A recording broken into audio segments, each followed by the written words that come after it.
Chapter 583. Noah, who was cleaning up the bowls and chopsticks on the table, suddenly sensed a sharp gaze pressuring him. It stared intently at his body, causing him to be slightly startled. He turned his head and met that sharp gaze. Immediately, the scene of Kitten staring at Noah with an expressionless and vigilant gaze was imprinted in Noah's eyes. Suddenly, Noah frowned and looked at his own body. "Is there anything strange about my body?" Seeing Noah frowning and looking at himself with a puzzled expression, Kitten's brows were also tightly knitted together. Her gaze was still fixed on Noah, as if trying to see through his disguise. "Teacher, are you planning to do something?" Hearing this, Noah almost slipped and fell. "Why would you come to such a conclusion?" "Because didn't you say before that you want me to be irresistible?" Kitten only filtered the above sentence in her heart, but she did not really say it out loud. Looking at Noah's twitching mouth as if he couldn't stand it, the vigilance in little Kitten's eyes slowly faded after she didn't notice anything unusual. "It seems that I was too vigilant. Maybe the teacher was just joking." With that thought, Kitten stood up and politely bowed her head to Noah. "Then I'll go wash up first." With that, Kitten turned around and stayed in the same place for a while. She turned her head and said with half-closed eyes, "If the teacher comes to peep, I'll hate you to death." Noah rolled his eyes and did not bother to explain. He just kept the tableware and walked towards the kitchen. The kitten nodded in satisfaction and walked towards the bathroom. As for the change of clothes, Liath had just sent it over with a magic circle. It seemed that Liath really intended to let Kitten stay in Noah's house for the time being. She was not worried at all that Noah would do to Kitten. That was also because she trusted the kitten's ability and did not understand Noah's ability. After all, just as Kitten said, in the battle with Noah, Shiba Yuto did not show his true strength at all. No matter what, Kiba Yuto was a reincarnated demon. How could he only have extraordinary swordsmanship and extraordinary speed? Noah estimated that Kiba Yuto should still have some abilities that he had yet to use. He did not even use his demon magic power. He probably had not even used half of his strength, right? Noah, on the other hand, had only displayed his outstanding close combat ability from the beginning to the end. His use of enhanced magic was not discovered. Even if Noah had melee combat ability that could crush Shiba Yuto, the demons like Lia's thought that he could not be that strong since he did not have any special abilities. Therefore, he was relieved to let Kitten monitor Noah. Little did he know that this conjecture was truly wrong. Noah, who had put away the tableware in the kitchen, glanced at Kitten, who walked into the bathroom with an amused expression on his face. "Even if you're a demon, you're still too young." As soon as he said that, Kitten's exclamation came from the bathroom. How could it be?" Hearing the exclamation, Noah shrugged. After putting down the tableware, he walked toward the bathroom and opened the door. As soon as he opened the door, a gaze full of anger and annoyance was cast on Noah. Naturally, it was Kitten's gaze. At this moment, the little demon who had threatened to send Noah flying had several bandages hanging from the ceiling tightly wrapped around her limbs. She was hanging in the air with her arms and legs spread out. She struggled with her petite body while gritting her teeth and glaring at Noah with murderous eyes. "I was careless. It's just a trap that couldn't be any simpler. You actually fell for it just like that, Kitten-chan. All the plans I prepared to make you submit were all for nothing." Noah teased Kitten with a grin. "How is it? Didn't I say it would make you unable to resist?" Kitten's eyes became sharper, and her slender and short limbs began to tighten. There was a trace of magic flowing in them. "This kind of thing, I'll tear it off immediately." With such a sentence, Kitten tightened her limbs that were filled with magic, causing the bandages to make an unbearable sound. It was just some fragile bandages. If Kitten really wanted to break free, it was absolutely not difficult, not to mention that Kitten was a demon with monstrous strength. Of course, the prerequisite was that those bandages were ordinary bandages. Wang.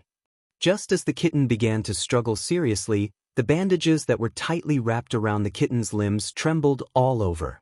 Magic patterns that looked like electric wires appeared on the surface of the bandages.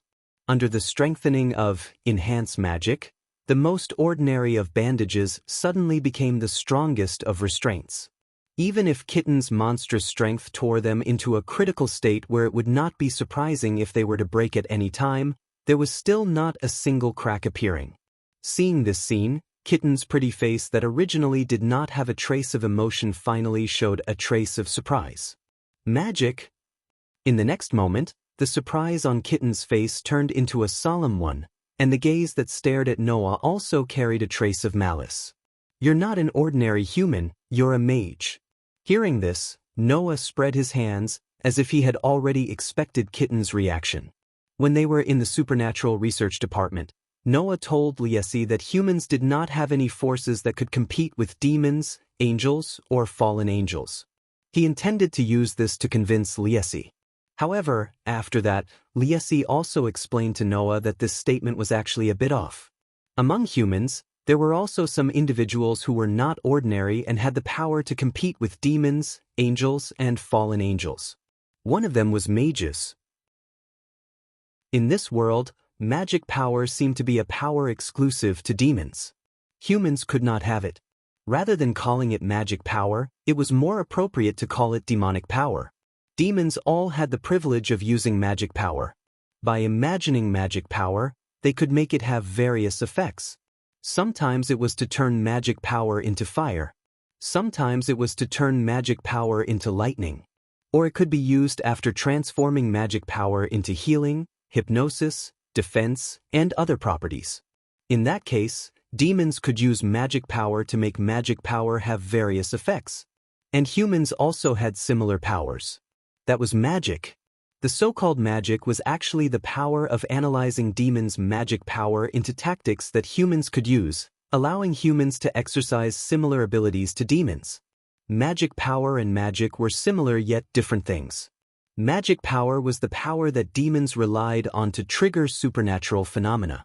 Demons would transform their imagination into complex and powerful magic power, and then give the magic power various properties, such as fire, water, ice, thunder, healing, hypnosis, defense, and so on, so that they could exert the same effects as their properties.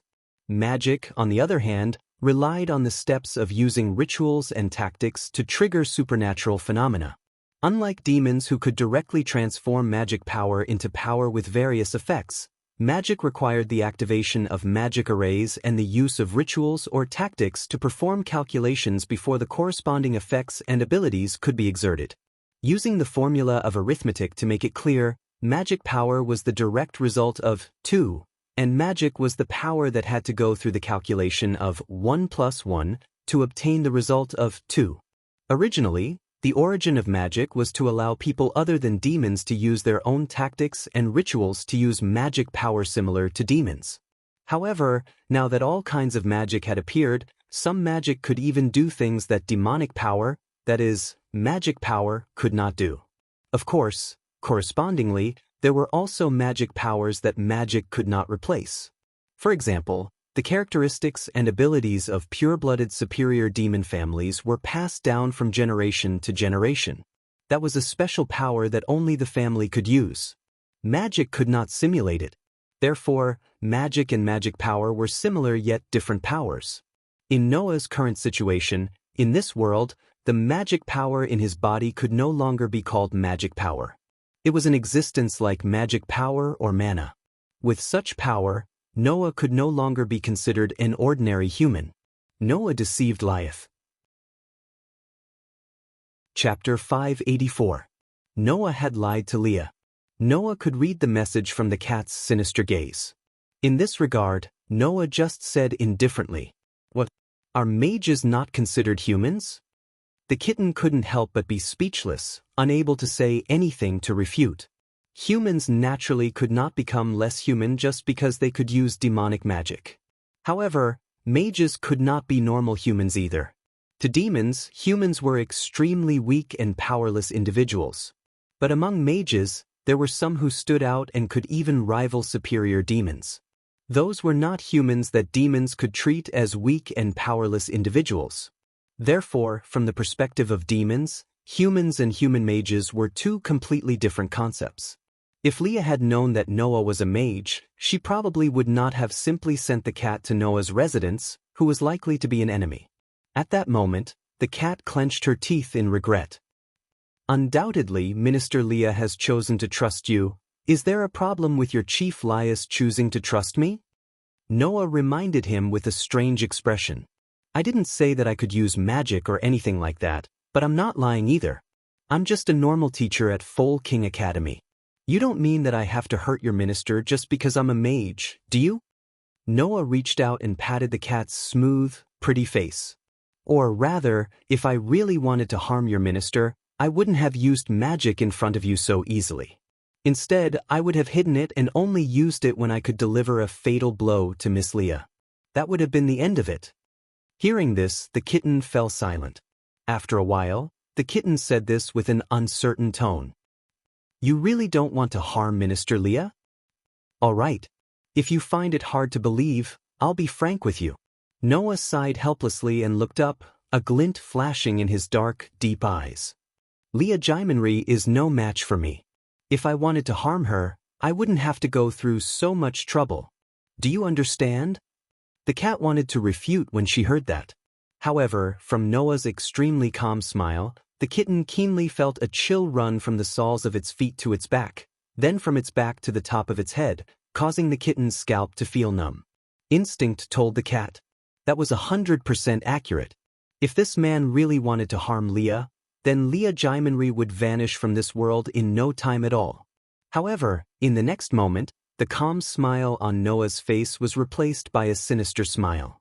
The chill and disbelief that made the cat's scalp tingle disappeared without a trace. I just want to prove that I can really make you unable to resist. Noah continued to pat the cat's face with a smile. If you admit your teacher's ability now, I'll put you down. How about it? Noah's teasing words made the cat's uncertain mood turn into anger. The cat took a deep breath, clenched her teeth, and tightened her limbs. The bandages wrapped around the cat's short limbs immediately tightened again, making a sound as if they could not bear the burden. However, with the help of enhanced magic, no matter how hard the cat tried, she still could not tear the bandages apart. Seeing this, Noah felt bored. Kitten, I didn't expect you to have such a competitive and unyielding nature when you look so cold. You really are like a wild cat. The cat glared at Noah and continued to struggle, silently expressing her resistance. Speaking of which, Kitten seems to hate things about sex, right?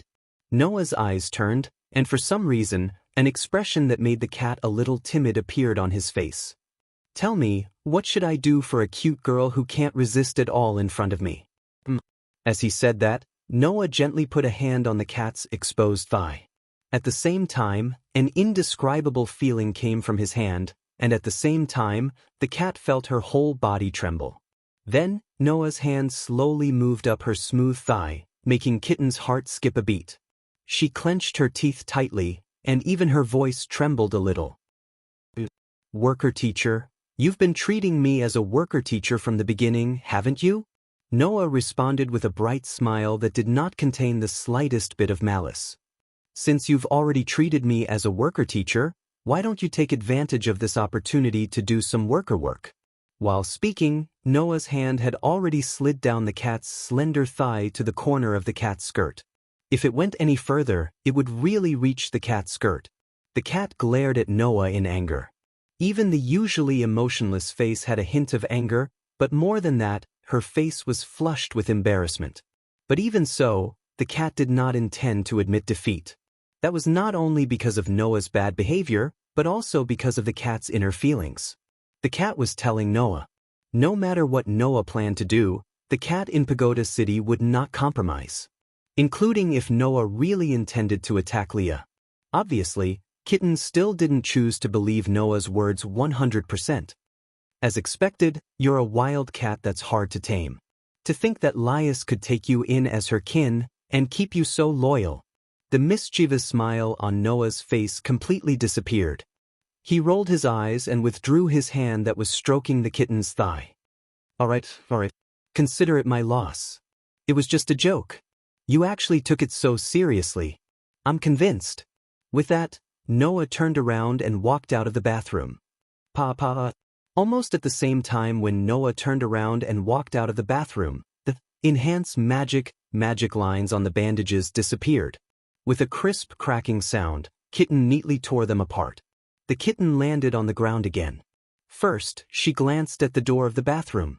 Then, she looked at the torn bandages hanging on her body and fell silent.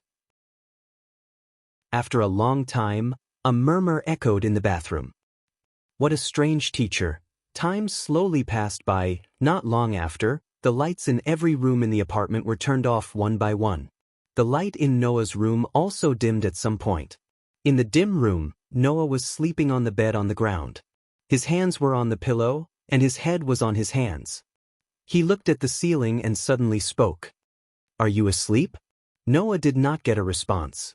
However, the bed that originally belonged to Noah wriggled a little and told Noah the answer. This made Noah more or less helpless. "Are you still angry?" Noah still did not get any response to this question. After a while, a muffled response came from the bed that just wriggled a little. "Worker teachers are the most annoying." "Whatever you say," Noah said perfunctorily. Then, his eyes flashed as he asked a question. "Hey, kitten, why did you reincarnate as a demon?" This sentence was exchanged for an indescribable silence. Although Noah knew that his overly abrupt question might not get any response, he did not expect that it would make the atmosphere so heavy. Just when Noah was about to change the topic, the emotionless voice of the kitten came from the bed again. "Because without the minister, this world no longer has me." After leaving this sentence, the kitten stopped talking. Sensing that the kitten doesn't want to talk, Noah smiled bitterly. For demons, angels, and fallen angels, ordinary humans were indeed quite fragile and powerless. Therefore, if there were humans who knew their powerlessness, they would probably choose to reincarnate as a demon without hesitation in order to get power. But sure enough, there were people who could not casually abandon their original identity. There must be a story about the kitten, right? Chapter 585. The next day, Noah left the apartment with Kitten and walked into Kamigami Academy. Noah and Kitten walked side by side on the crowded Academy Avenue. Anyone with a discerning eye could tell that they went to school together. Suddenly, there was a lot of noise around them. Is that the very popular new healthcare teacher? The one next to her looks like Kitten from Tashiro. Why would Noah-sensei go to school with Kita-chan? Could it be that Kita-chan also has her eyes on Noah-sensei? Nonsense. Undoubtedly, a sensei has his eyes on our kitten. That teacher must be a lolicon.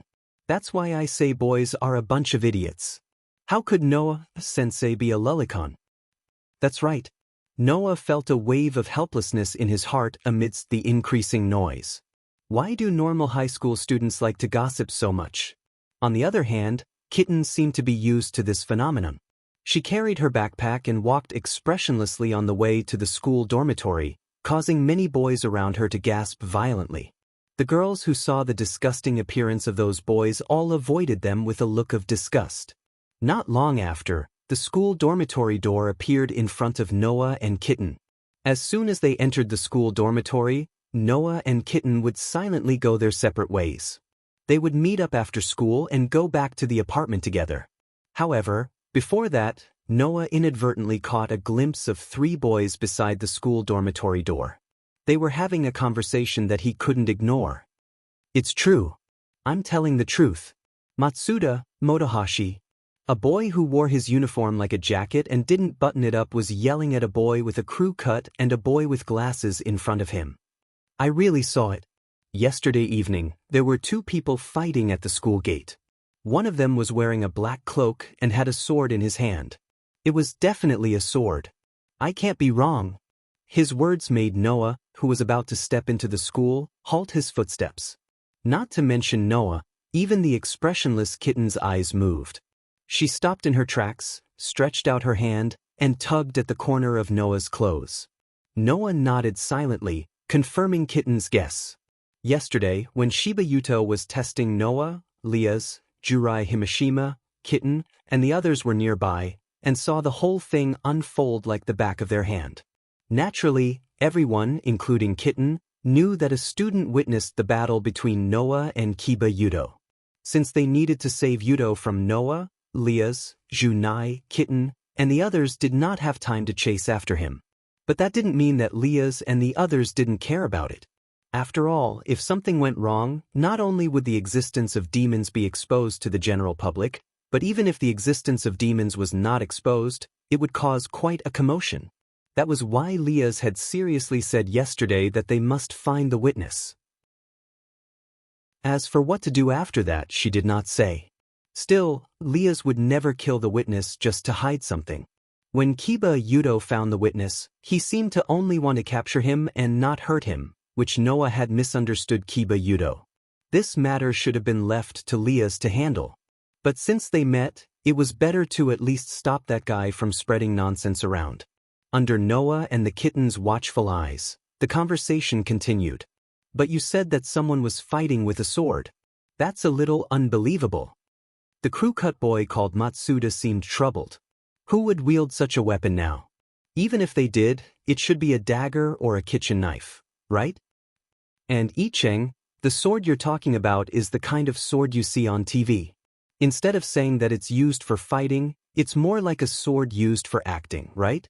The bespectacled man called Yuanbin also pushed up his glasses and spread his hands helplessly. Could it be that you're mistaken? Damn it, you just don't believe me. The witness called Icheng pointed at Matsuda and Yuanbin and yelled. Aren't we the gentleman's alliance trio? How dare you doubt me? No, no, no. Even if you say so, you're talking about a duel, not a field battle. We're not interested in talking about it. Matsuda's expression was infuriating as he smirked like a thief. If it's a duel between a magical girl and a tentacle monster, then it's a different story.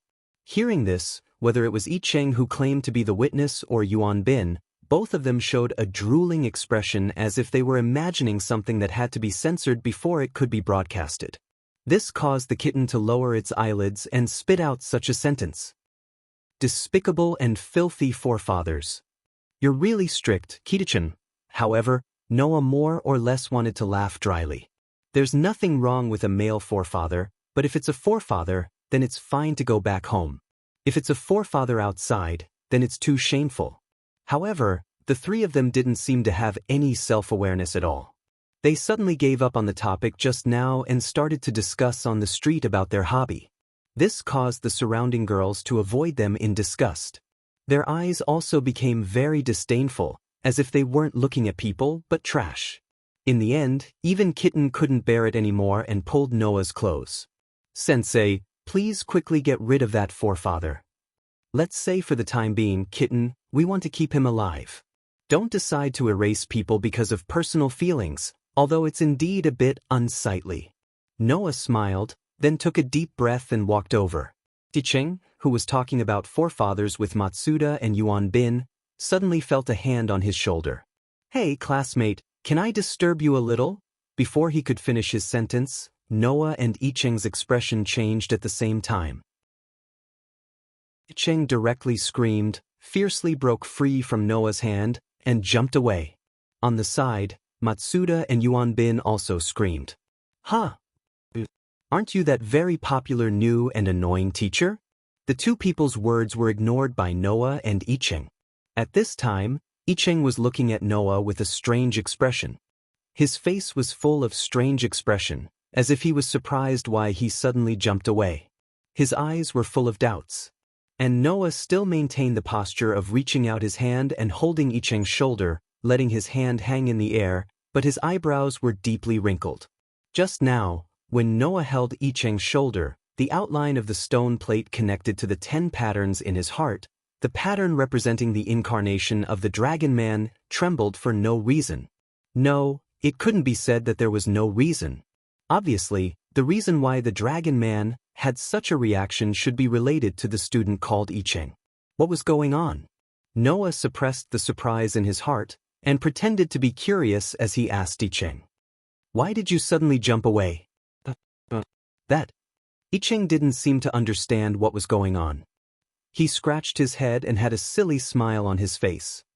I also don't know why, but just now I suddenly felt a very scary thing approaching, so unknowingly, the meaning behind his words was probably that Noah was that scary thing, right? In other words, when Noah felt that the Dragon Man incarnation had some reaction, The student called I Cheng also seemed to feel something.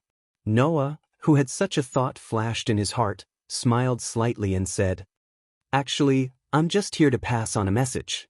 "Pass on a message?" I Cheng was startled. "Do you see the child at the school dormitory door?" Noah pointed at the direction of the kitten with his mouth. "There's a cute girl there, saying that she has something to say to you after school, but she's too embarrassed to ask you out, so she asked me to pass on the message." "Cute girl?" I Cheng's ears suddenly perked up, and he looked in the direction of the school dormitory and was immediately stunned. Isn't that the first grade Tachin kitten?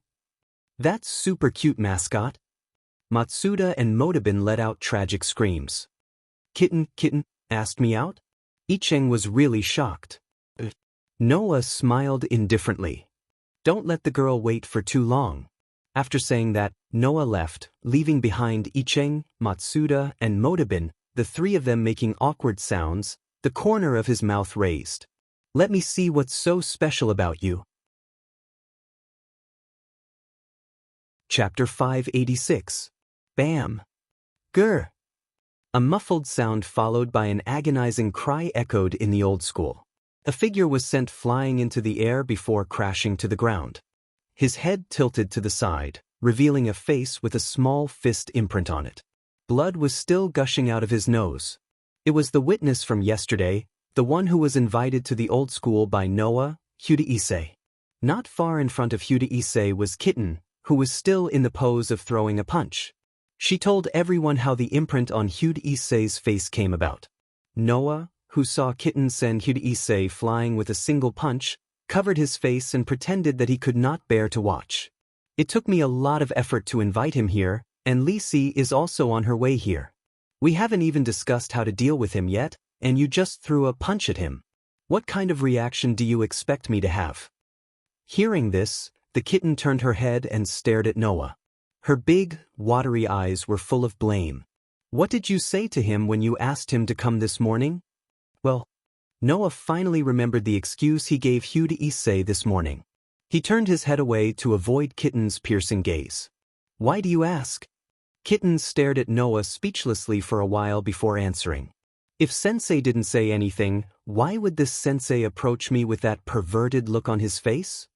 Just because he came up to you with that perverted look on his face, you sent him flying with a punch?" Noah's eyes started to twitch. "Do you have to be so violent? Kitten-chan?" Kitten snorted and turned her head away. "I don't care if he's Sensei or Sensei of H, he's a nuisance. Yes, yes, yes." Noah shrugged helplessly. Hyuda Issei was lying on the ground like a boss in a game. He extended his trembling hand at Noah and spoke weakly. Why? Probably because he overheard the conversation between Noah and Kitten, Itachi realized that what Noah said this morning was a lie. "Undoubtedly, I've been looking forward to this day. I thought that Kita-chan was going to confess to me. She even changed her underwear." Noah immediately took a step back, as if something dirty was about to stick to his body. He subconsciously avoided it. Expecting a cute girl to confess to him? Noah wasn't surprised that Issei would have such thoughts. It was because he wanted to make Issei think that way that Noah purposely made it sound so ambiguous. But why did she change her underwear? This guy definitely wasn't just looking forward to a confession. It was Noah's first time seeing a guy who could fantasize to such an extent. He had to hand it to him. At that moment, the door of the old schoolhouse opened, and Lias, who was leading Jurai Himashima and Yuto Shiba, walked out. She stroked her long red hair that fluttered in the wind as she walked, a seductive smile on her face. "Allah, is everyone here?" On the other hand, Kiba, Yuto, and Himashima Jurina bowed politely to Noah. "Sensei." Noah nodded to Kimishima Jurai and Kiba Yuto, then crossed his arms and gestured to Hyodo Kazunari. "He's over there. I hope you can come up with a suitable solution." Liesi's expression turned serious, but when she saw Issei crying on the ground, a look of surprise appeared on her pretty face. "It's him." Everyone was stunned when they heard Liesi's words. Noah turned around and looked at Liesi in confusion. "You know him?" "Well, sort of. I didn't expect this kid to witness your fight with Yuto." Liesi smiled bitterly and walked toward Issei. She stopped in front of Issei and smiled. You raise your head. Just when Issei was about to raise his head, a foot suddenly came down from the sky and stepped on the back of his head, crushing his face down. Issei was about to raise his head when a foot came down from the sky and stepped on the back of Issei's head. Issei was about to raise his head, but he was about to raise his head when a foot came down from the sky. What are you doing? Seeing that Huda Issei's head was still on the ground and his limbs were still flailing around, Lias glared at the culprit with a displeased look on her face. Kitten, what are you doing? Be careful, Minister. Kitten stomped hard on the back of Issei's head, not letting him raise his head no matter how hard he struggled. This person is very skilled. He'll see under your skirt, Minister. Is that so? Liesi pondered for a moment and stepped away helplessly. All right. Thank you, Kitty-chan. You're welcome, Kitten said expressionlessly. She waited until Liesi stepped away before retracting her foot and walking to the side. Issei, who was still struggling on the ground, lifted his head as if a heavy burden had been lifted off his shoulders. His eyes widened when he saw the valiant Liesi. She was the most popular third-year student in Komodo Academy. She was like a celebrity Liesi Gimli. For Issei, whose head was filled with fantasies, the appearance of such an idol-like figure had probably messed him up completely. You're senior, Liesi? I've been paying attention to you for a long time. Liesi smiled as Issei looked at Issei's blank expression. I knew I'd have to tell you this sooner or later, but I didn't expect it to be now. Still, this is a good time, so I'll make it clear to you.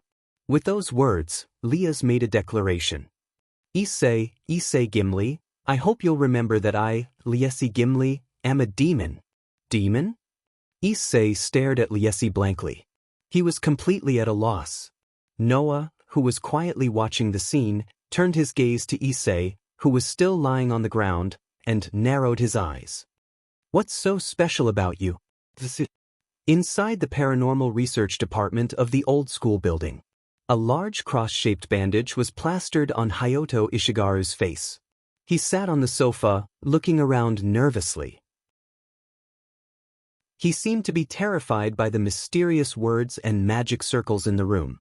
Noah, who was leaning against the wall, had been observing Issei.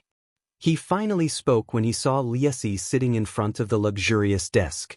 Liesi, you seem to be quite familiar with Issei. You even revealed your identity.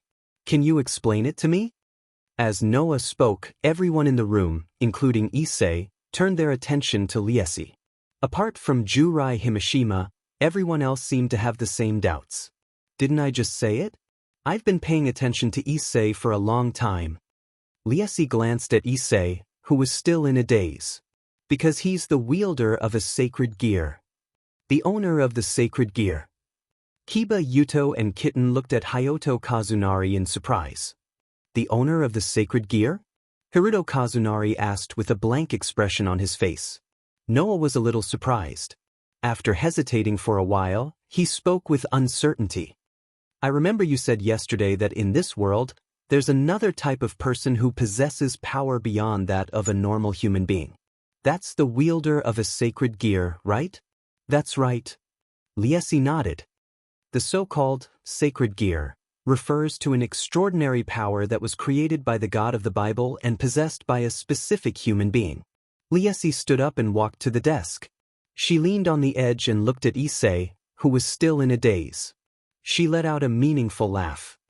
There's such a power in this child's body. That's why Kana and I have been paying attention to him for a long time. Noah lowered his head as a thoughtful look appeared on his face. Chapter 587. Noah learned from Riyaz that there were basically 3 types of humans in this world who possessed power that could rival demons, angels, and fallen angels. The first type were magicians and mages who could use magic. The second type were those who possessed sacred gear, a power that was beyond the norm created by the God of the Bible. The third type were exorcists who joined the side of angels or fallen angels and were thus granted the power of light, working for the angels or fallen angels. Just like how Riyaz noticed Noah when he entered Kamigami Academy, There was no way she would not notice a person who possessed a sacred gear. However, unlike Noah, who had a clear understanding of the level of power he possessed and how to use it, Issei Hyuga clearly did not know that he possessed a sacred gear. That was why Issei Hyuga, who was being stared at like prey by Noah and Ryaz, could only smile awkwardly and raise his hand meekly. Sensei and Senpai? Can you explain it in a way that I can understand? What demon and the owner of the sacred gear? I don't understand it all, do I? It's normal for you to feel this way because the sacred gear in your body hasn't awakened yet. Even if you have that kind of power, you're still a normal person before it's awakened. You shouldn't feel much of it, Liaz said as she crossed her arms. Originally, I didn't intend to tell you so much. After all, you're still under my observation. I haven't confirmed what kind of sacred gear is in your body, and I don't know how to deal with you. So, you can just pretend that there's a very dangerous thing in your body, and I have my eyes on you because you have that thing. That's easy to understand. Issei Hyuga was a little speechless, as if he did not know what to say. That was the only thing he could squeeze out after some hesitation. But why should I let you do whatever you want to me, senpai? As soon as this sentence came out, Issei found that including Noah, Jurai, Kitten, Kimura Yudo and the others were looking at him like he was an idiot. This made him involuntarily swallow a mouthful of saliva, and he felt a little uneasy in his heart. What? Did I say something wrong? Noah was the one who answered Issei Hyuga's question. Issei Hyuga, I know you haven't recovered from your normal state of mind, and it's not surprising that you would have such thoughts. But I have to tell you that once you step into a world where normal people shouldn't enter, you must first have power before you can talk about human rights. Noah told him the most realistic truth. It's a pity. Although you have the power that gives you that right in your body, you can't use it at all. Therefore, to demons, you're just an ordinary human. Are you sure you want to talk about human rights with demons as an ordinary human? Senpai, don't make it sound like we're evil. Even if we're demons, I don't want to make things difficult for normal people who don't know anything, and I don't want to involve normal people in this. Lias sighed and looked at Issei Hyuga. However, even if I don't have such thoughts, it doesn't mean that others don't. Let's not talk about demons for now. Angels won't come out of the heavens rashly, but there are still some fallen angels active in the city, and they will also have their eyes on the holder of the sacred gear. Seeing that Issei Hyuga was still in a daze, Lias smirked and said something extremely dangerous. In other words, a group of terrorists may also have their eyes on the thing in your body. If they judge that the thing is too dangerous, to the extent that it can even threaten demons, angels, and fallen angels, then you may be wiped out by them. Issei Hyuga inhaled sharply, feeling that his body temperature had dropped a lot. Although he still did not understand what Lias was talking about, Issei Hyuga could still recognize the two words terrorists and wipe out clearly. That was to say, he would be killed by some unknown terrorist? Don't joke around. Before he realized what was going on, Hayato Ichinari found himself standing up and yelling at Lias. Why would I be killed for no reason? Everyone present fell silent at once. If you must ask why, I can only give you one answer. Lias closed her eyes and said emotionlessly, if you want to hate, then hate the god who put the sacred gear in your body. An indescribably heavy atmosphere filled the entire paranormal research department. Issei Hyuga's expression was extremely complicated. There was resentment for not being able to control his own life and death, as well as anger at Lias' irresponsible statement. However, Issei Hyuga really did not have the right to be angry at Lias. After all, Lias chose to tell Issei Hyuga these things and did not intend to do anything to Issei Hyuga.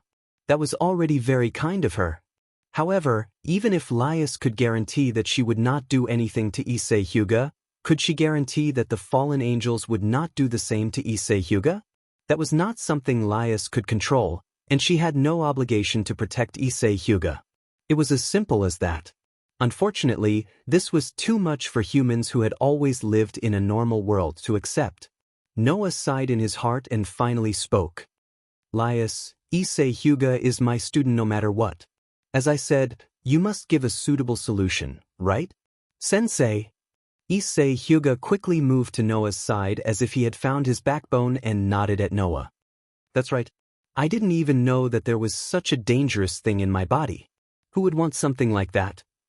Even if you don't want it, it's a fact that it's in your body, Elias said.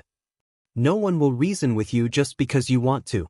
Then, is there no way to take the sacred gear out of my body? Issei Hyuga looked at Noah with some hope and anxiety. Hey, sensei, there should be a way, right? Don't look at me like that. Even if there is, I don't know. Noah replied helplessly. I only found out about the existence of the sacred gear yesterday. In other words, I'm also a dabbler. It's useless for you to ask me. Then what should I do? Issei Hyuga was at a loss again. Is there really no other way? I think you're worrying a little too early. Noah shook his head when he saw Issei Hyuga's lost look. We still don't know if the sacred gear in your body has the power to threaten demons, angels, and fallen angels. The fallen angels might not have noticed you. Things haven't developed to the stage you think they are. Issei Hyuga was a little relieved, but his face was still pale. What happened today was too much for Issei Hyuga, wasn't it? It seemed that Issei Hyuga would not be able to recover for some time. No matter what, Lias, send someone to protect Issei Hyuga first, Noah said to Lias. Didn't you say that you're still observing Issei Hyuga? How about close protection and direct observation? That's good too. Lias pondered for a moment and then nodded. Then, before the observation ends, I'll send someone to protect him. Hearing this, Hayato Ikimari's gaze swept across Kitten and Jurai. Then, a perverted expression appeared on his face. Should I ask Himashima-senpai to protect me? Or should I ask Kitten to protect me? Everyone looked at each other when they saw Issei Hyuga, who was at a loss, fall into a delusion. This guy's skin is surprisingly thick. Chapter 588. About 10 minutes later, a crestfallen Issei and a bitterly smiling Yudo Kibo walked out of the Supernatural Research Department and headed towards the outside of the old school building.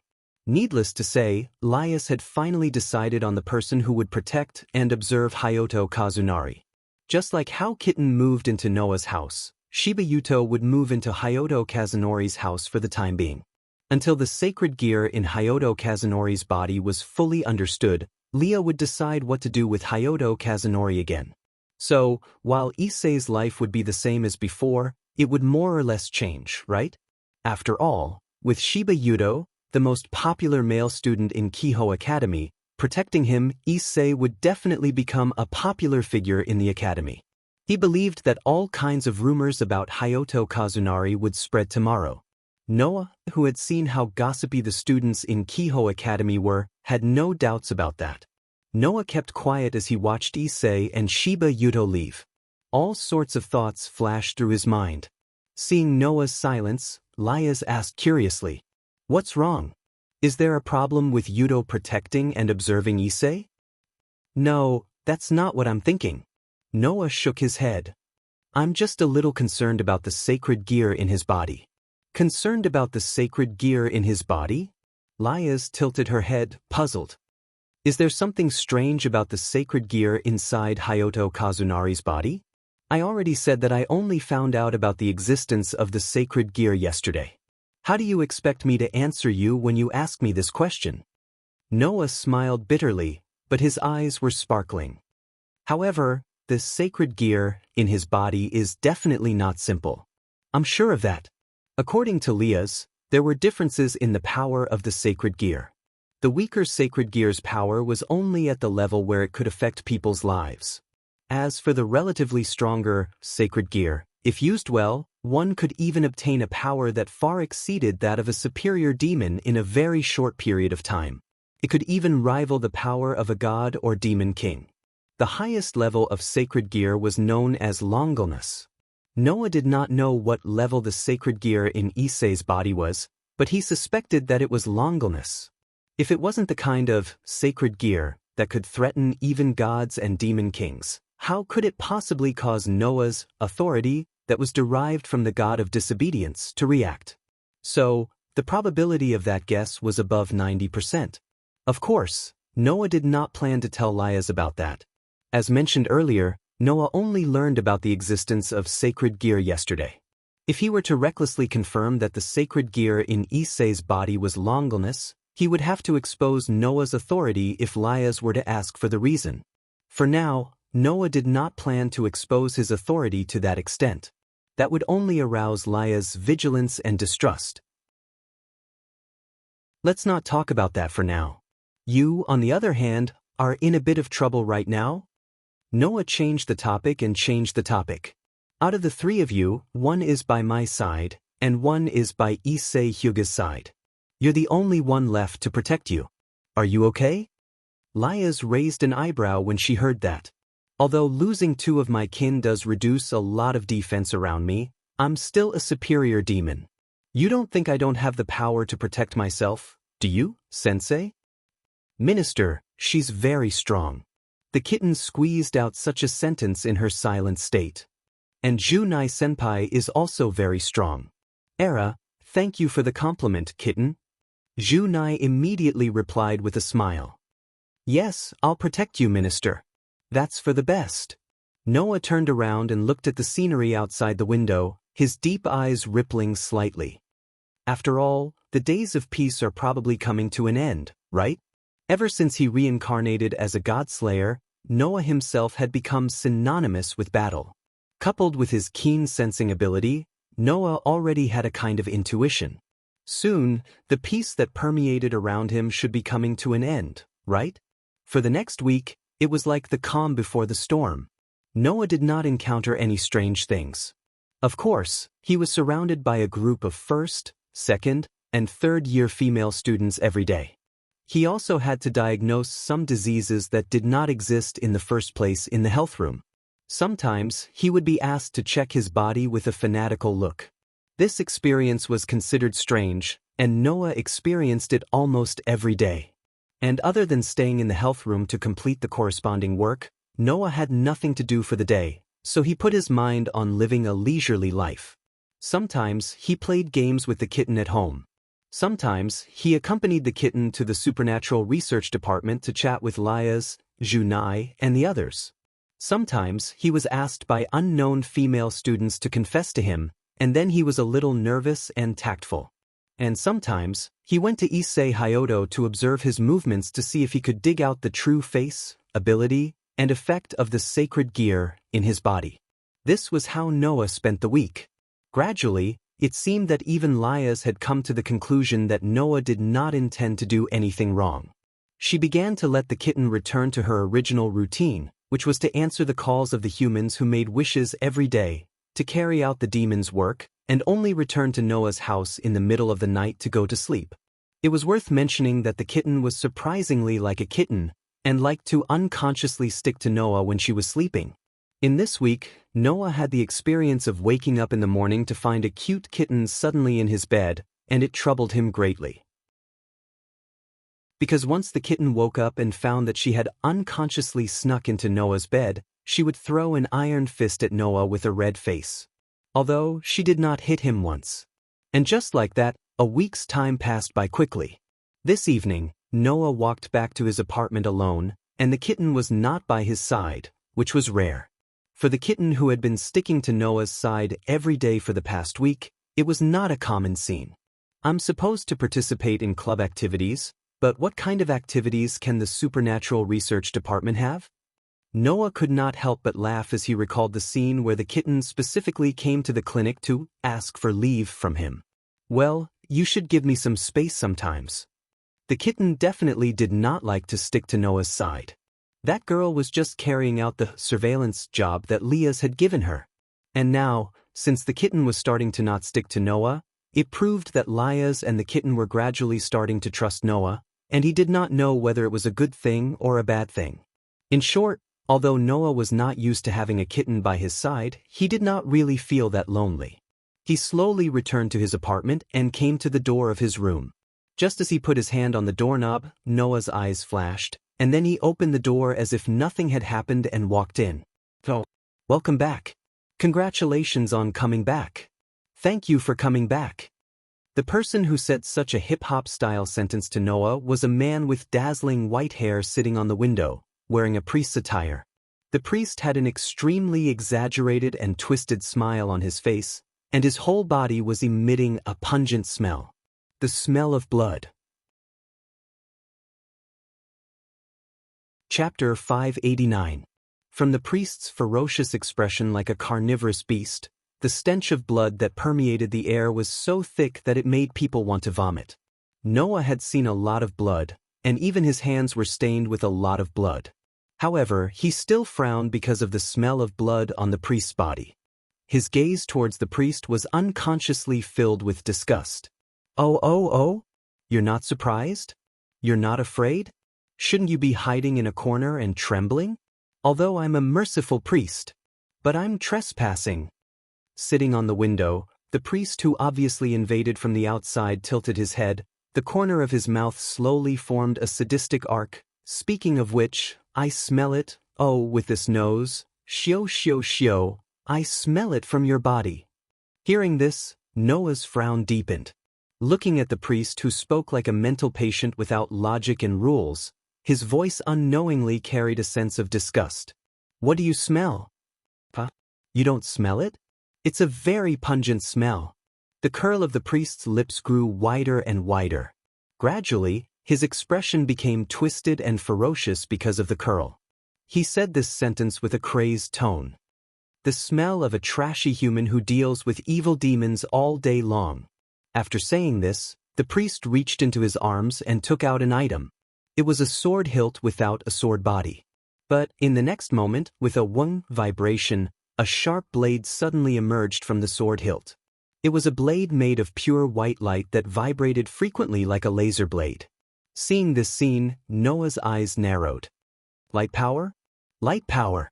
Light, and other abilities that could use this type of light power. Just like the magic power of demons, light power was a power controlled by angels and fallen angels. A human who could use the power of light? You're an exorcist?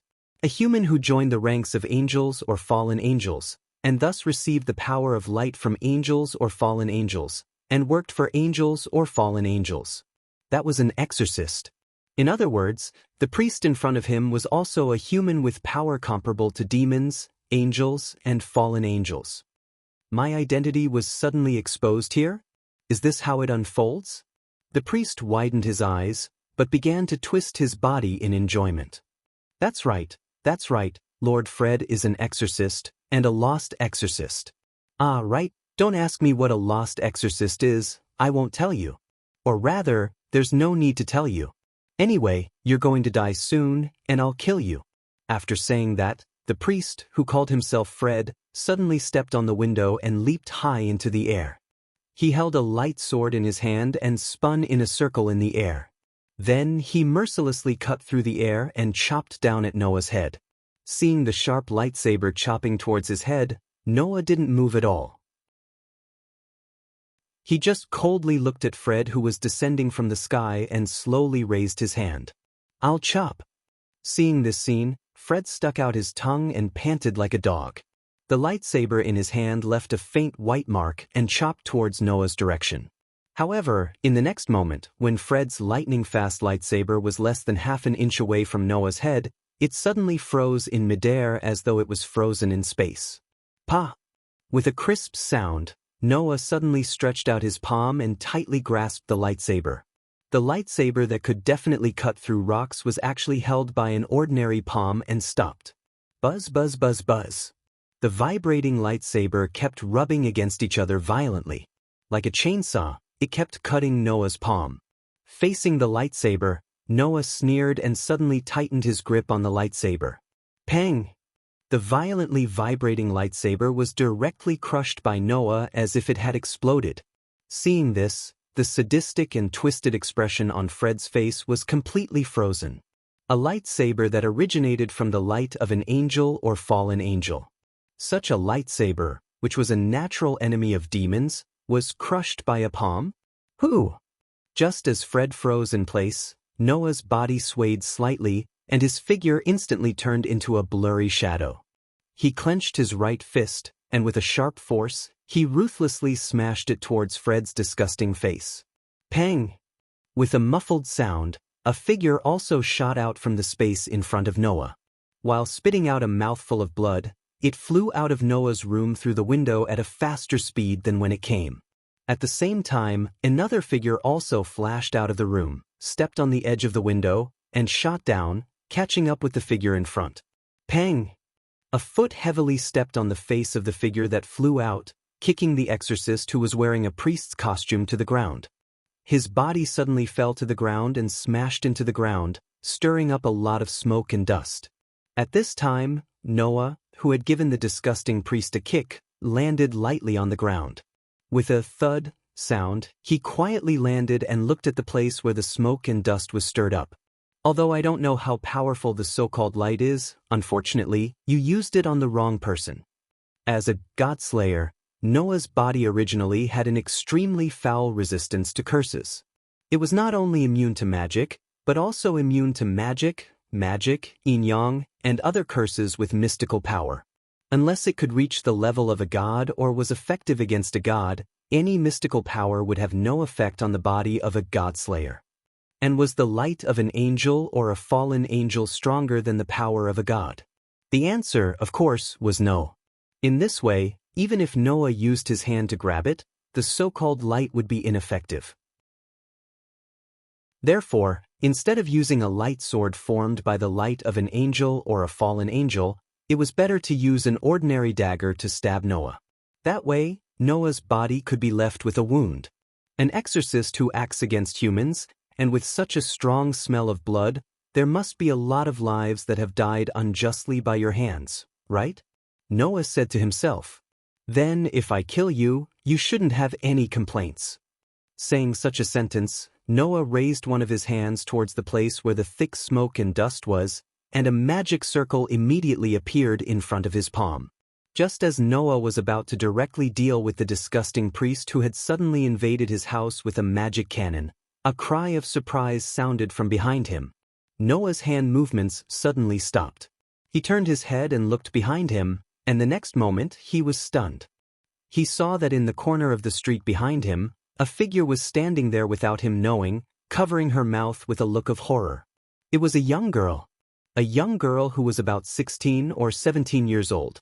The young girl was wearing a rather gorgeously decorated nun's robe. Compared to the usual black nun's robe, she had an extra sense of holiness like a saintess. The young girl's head was also wearing a veil that was usually present in the nun's robe. However, even if she was wearing a veil, Noah could still see clearly. He saw the young girl's waist-length golden hair that shone dazzlingly under the light of the setting sun. Father Fried! The young girl's cry of surprise sounded again, telling Noah that she was in cahoots with the disgusting priest. Pa dash! At this moment, accompanied by the sound of something breaking on the ground, a burst of dazzling light enveloped the entire space, causing Noah to involuntarily close his eyes. Then, the bloody aura disappeared from the range of Noah's sensing ability. Not long after, the dazzling light slowly dissipated. Noah opened his eyes without a change in expression. First, he glanced at the direction of the priest who disappeared without a trace, then his gaze turned towards the blonde girl who had also just opened her eyes. When the blonde girl met Noah's gaze, she couldn't help but take a step back, then immediately turned around and fled in another direction. Noah didn't chase after the blonde girl and fell into silence. Chapter 590. An exorcist invaded your place? The next day, in the Supernatural Research Department, Noah told Leah and the others about his encounter with Fred yesterday, and almost everyone was shocked. Especially Kitten, whose cute face showed an uncomfortable expression. No wonder there was a terrible smell when I came home last night. Noah wanted to tell Kitten that it was his house, not hers. But before that, Lias spoke with a frown. To think that an exorcist from the church would sneak into my territory. How unpleasant. As a place of faith in God, the church was actually directly affiliated with the heavens, and was the representative of God and angels in the human world. As mentioned earlier, demons, angels, and fallen angels had been fighting a great war for the hegemony of the world since ancient times, but no one could do anything to each other. Later on, the war directly fell into a stalemate and evolved into a war of attrition. The demons, angels, and fallen angels were greatly weakened, and all of them fell into a predicament of insufficient combat power. In the end, the war ended in an inconclusive manner, and the greatly weakened demons, angels, and fallen angels were reduced to the point where they had to rely on humans to survive. Under such circumstances, the demons developed technology that could allow other races to reincarnate into demons, and thus replenish the number of demons. On the other hand, the heavens, led by God, cultivated exorcists through various churches in the human world. Therefore, the church was an organization directly affiliated with the heavens, and even took orders from the heavens. Naturally, the number one enemy of the exorcists was the demons. Although the exorcists were all ordinary humans, they possessed the ability to wield light that was bestowed upon them by the angels. To the demons, light was highly toxic, and if they came into direct contact with the power of light of an exorcist, they would continue to suffer damage. Therefore, even if the exorcists were only a group of humans, they were still a great enemy of the demons because they could use the power of light. But that disgusting priest named Fred shouldn't be an exorcist of a subordinate church, Noah said after pondering for a while. He said himself that he's a lost exorcist. The lost exorcist? Leah's exclaimed in surprise. It was not just Leah's. Other than Yuto Kiba, who was with Itsun Kobe, Tatsun Himashima, and Kitten looked at each other with a serious expression. If it's a lost exorcist, it's a little troublesome. Hearing the conversation between Jurai Himajima and Kitten, Noah asked. Speaking of which, what's the difference between a lost exorcist and an ordinary exorcist? Over the past week, Noah had obtained quite a lot of information about this world from the members of the Supernatural Research Department. However, this did not include the lost exorcist. The so-called lost actually refers to those beings who have left their original group, Leah's explained. Just like us demons, we also have dependents. If our dependents don't listen to their master's orders and leave their master, then we will call them lost demons. The church's exorcists are also divided into two types. Jurai Himashima continued Leah's words and said to Noah, one is the regular exorcists who have received the blessings of the gods in the heavens and obtained the right to exercise the power of light. They borrow the power of gods or angels to destroy demons, which is also quite a threat to demons. Then there's the other type, the lost exorcist. Leah's narrowed her eyes. Exorcism is originally a sacred ritual in the name of the gods to destroy demons. However, occasionally, there will be exorcists who kill demons for fun. They feel joy from the bottom of their hearts in the act of killing demons. This behavior is considered blasphemy against life. Usually, such people will be expelled by the churches that believe in the gods, or even directly regarded as harmful and dealt with in secret. There are no exceptions. Dealt with? Noah looked up. In other words, they will be directly executed by the church? That's right. Leah's nodded. However, there are also some existences with extraordinary strength who can survive and become the fallen angels' subordinates. Hearing this, Noah more or less understood. Exorcists were originally blessed by the gods to be able to exercise the power of gods and angels, which was the power of light, to destroy demons. If they betrayed the church, it was equivalent to betraying the gods. Naturally, such blessings would no longer exist. In order to maintain the power that should have been lost, the exorcists could only choose to rely on the fallen angel. The so-called fallen angel was actually an existence formed after the angels who originally belonged to the heavens had evil thoughts that they should not have and fell into depravity. Although such existences were expelled by the heavens, they still had the ability to exercise the power of light in the past. As long as they relied on the fallen angel, even if they betrayed the gods and the church, the exorcists could still obtain the new power of light from the fallen angel and continue to exercise the power of the exorcists. The so-called lost exorcists are those who rely on the fallen angel. Leah's bit her thumbnail. Dangerous exorcists who hunt demons for fun and attack demons and humans who summon demons under the protection of the fallen angel. Although they are not regular exorcists, they are still extremely dangerous. No, you're wrong. Noah could not help but correct her. Because they are not restricted by so many rules like when they were in the church, lost exorcists are even more dangerous than regular exorcists. In fact, the lost exorcists I met yesterday were simply lunatics. They would not hesitate to kill humans who were not demons. That's the real danger. Leah's, Junai, and Kitten nodded in agreement at the same time.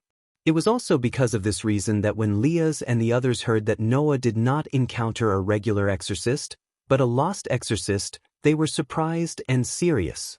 However, a mere exorcist could only make Leah's take it a little more seriously. Come to think of it, Leah's did not think that the other party could threaten a superior demon. Although Fred's strength was not bad, it was true that he could not threaten a superior demon. An existence of that level could only attract Noah's attention. Noah was more concerned about the blonde nun who seemed to be in cahoots with the priest yesterday. Although it was only for a moment, Noah did make eye contact with the nun. So, Noah still remembered her eyes until now. It was a pair of extremely pure and sparkling eyes that were as innocent as a child's. To be honest, Noah really could not imagine that the nun was with that disgusting priest. Or was she just using her appearance to deceive people? But that pair of pure and innocent eyes was definitely not something that could be faked. So, what was going on? The more he thought about it, the more Noah found himself concerned about the nun. At that moment, Noah shook his head, shook off the inexplicable irritation in his heart, and said to Leah's, "All in all, that lost priest is quite dangerous. Even if he can't threaten us, he is still a ghost-like existence to ordinary humans.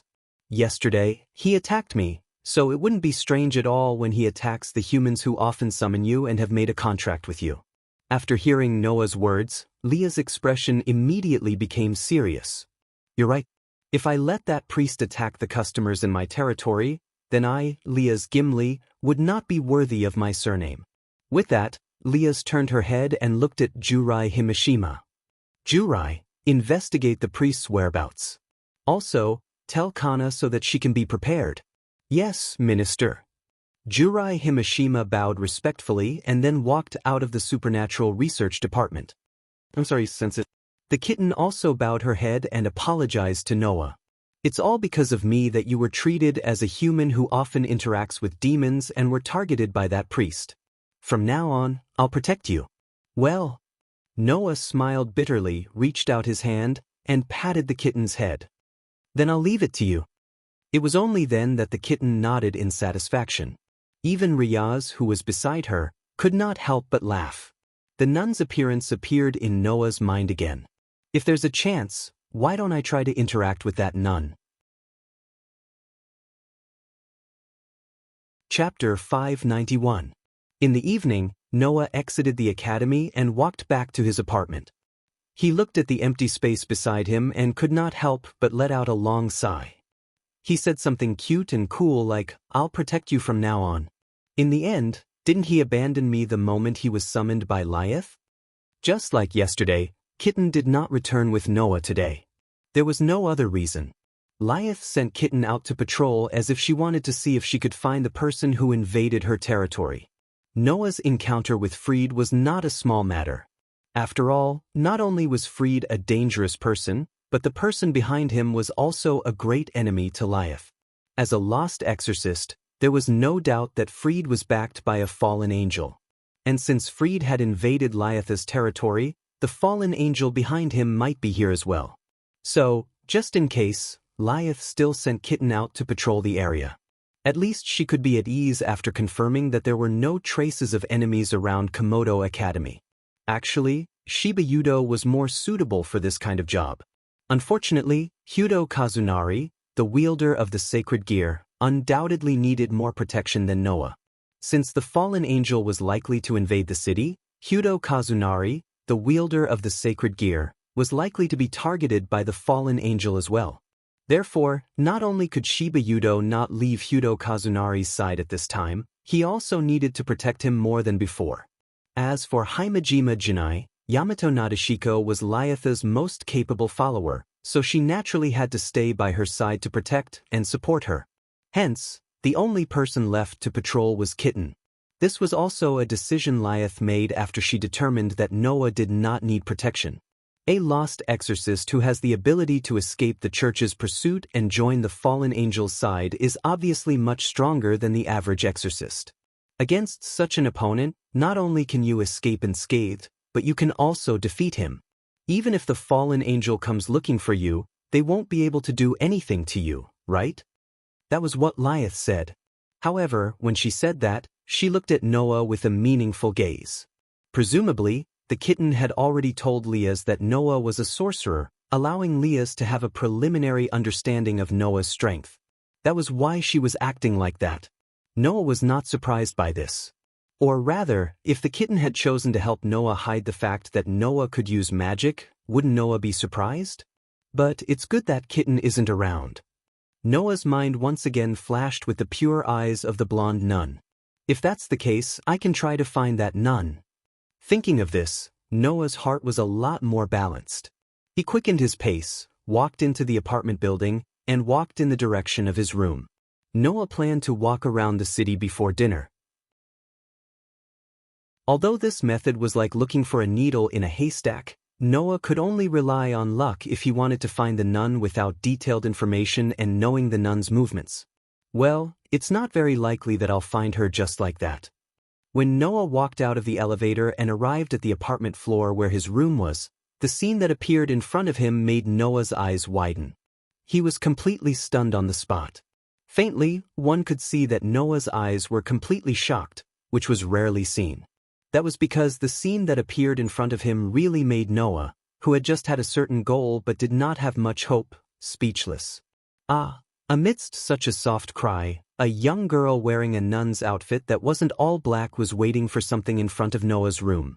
She noticed that Noah was standing in front of the elevator door with a face full of astonishment. Her beautiful face showed a trace of nervousness. After a while, the nun seemed to have reacted. After being at a loss for a while, she mustered up her courage and bowed to Noah. Hello. I'm Aisha Aljet. In the next second, the pure nun looked at Noah with a firm expression and said so. Although it's rude, but please take me in. This was the first time Noah and Isha met for the first time. It was a meeting that would make Noah laugh every time he thought of this scene in the future, and Isha would be so ashamed that she wanted to die. The sky gradually darkened. In Noah's room, Noah and the little nun named Isha sat face to face at the small round table in the middle of the room. There were 2 bowls of rice and a few dishes on the table, all of which were very common household dishes. However, Isha only stared at the rice and dishes in front of her without moving for a long time. Noah didn't know whether to laugh or cry. Don't just look at it. Although it's not delicious, it's enough to fill your stomach. So, if you don't mind, you can eat some. Mind what? Why would I? Isha immediately shook her head in a panic. She hesitated for a while before speaking carefully. Then I won't hold back. After that, Isha picked up the bowl of rice in front of her, but it seemed like she didn't know how to use chopsticks. She only held the chopsticks tightly in her hand like she was holding a spoon.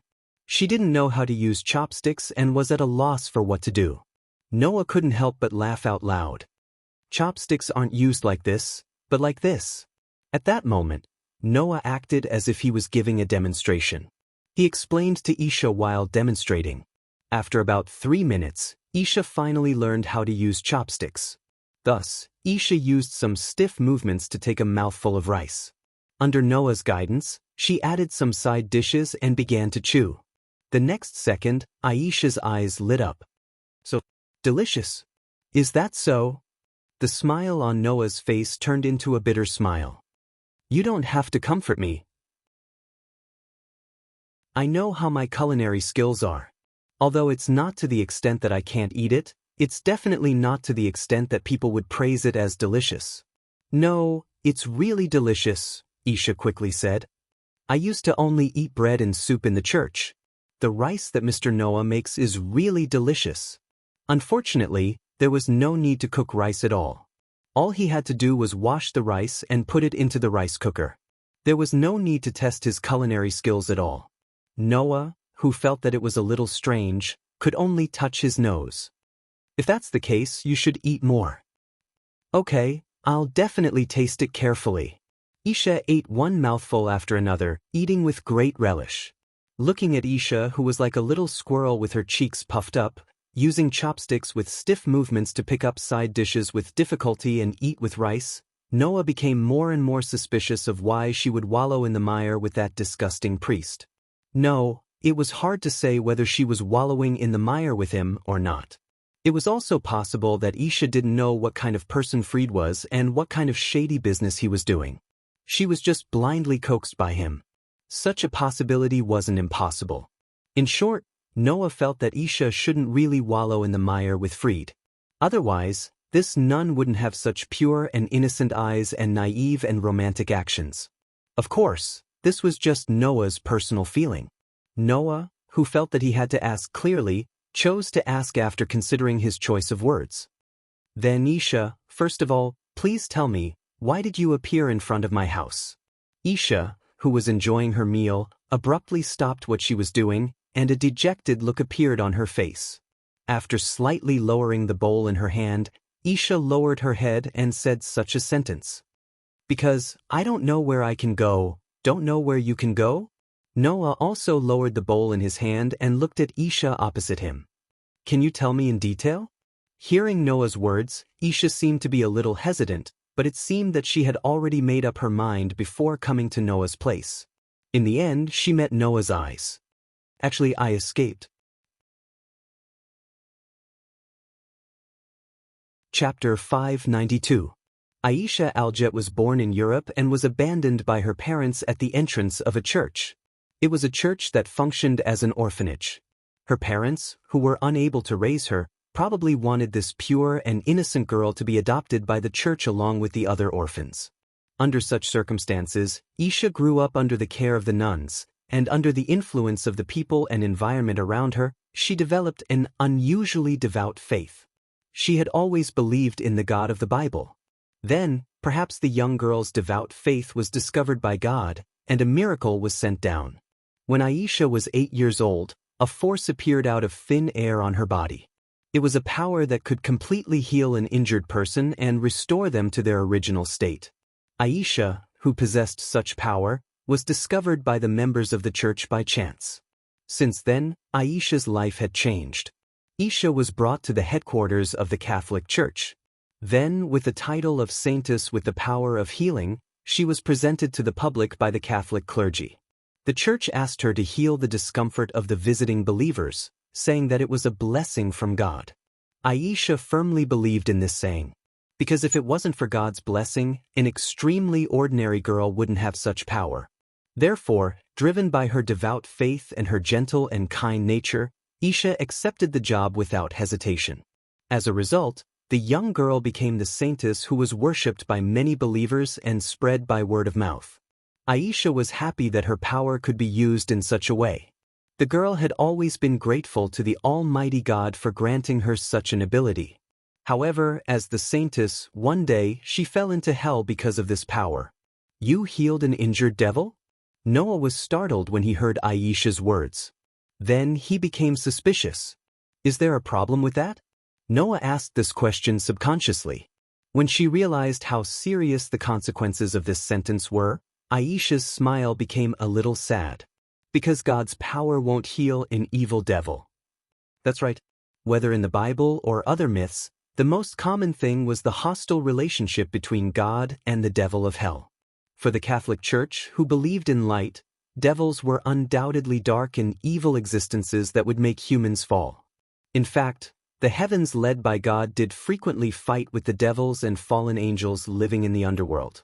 They even fought to the extent of mutual destruction before stopping. This caused the devils, angels, and fallen angels to be still recovering from the losses caused by the war. They were reduced to a tragic situation where they couldn't continue to live without humans. Therefore, for the church that believed in God, the power to heal even the devils who were not blessed by God was no longer a blessing and a gift from God, but the so-called power of heresy. Noah could imagine what Aisha's fate would be in the end. In the world of the God-slayers, the witches who once served the Mother Earth were given the title of witches by the Christian religion and were hunted down. Therefore, Aisha, who was originally worshipped as a saintess, was regarded as a witch because she could heal the devils. It was entirely possible that she was expelled or even killed by the Catholic Church. The saddest thing was that no one in the church that relied on Aisha's healing ability to attract a large number of believers chose to protect her. The members of the church who used to be kind to Aisha had completely turned their kind gazes on her into disgust and fear. It was as if they were putting on a show. This was because Aisha had been labeled as a witch by the church. It must be that my faith is not enough, so God didn't bless me, right? Aisha said to Noah with a smile. However, no matter how one looked at it, that smile was too sad. So, it's all my fault. From Aisha's smiling face and extremely sincere tone, as if she couldn't control her emotions because of her bad past being exposed, Noah heard that this sentence was completely from the heart of the girl. In other words, even after being treated like that, the girl in front of him still believed in the so-called God and took all the blame on herself. Like those believers, she believed that one day she would be saved by God. However, the girl named Aisha probably didn't know what kind of effect her words and behavior had on the only man present at the scene. Naturally, Aisha also didn't notice that Noah's hand under the table slowly clenched. He lowered his head, and an extremely cold light flashed through his dark eyes. At this moment, Noah only felt that his limbs suddenly surged with power, and his body and mind had completely entered into a state of combat. In the past, this kind of reaction would only occur when God, the archenemy of the God-slayer, appeared. However, now Noah took the initiative to trigger this state. Because as the God-slayer, Noah's heart surged with strong hostility. The outpouring of hostility toward the so-called God, the so-called God. It was because he had confirmed that Noah's heart was filled with enmity towards his mortal enemy, God, that Noah's body that existed as a God-slayer automatically entered a combat state, and his body and mind were filled with power. After all, the prey had already been identified, right? Well, Noah, who felt his body full of power, murmured to himself with a calm expression. If this is how the so-called God-slayer used the so-called holy maiden to collect believers, and when something happened, he labeled her as a witch and banished her, treating humans as playthings, then there is no need to exist. Aisha, who didn't know that her experience had turned the Almighty God from an omnipotent master into a pitiful prey, tilted her head. Mr. Noah, did you just say something?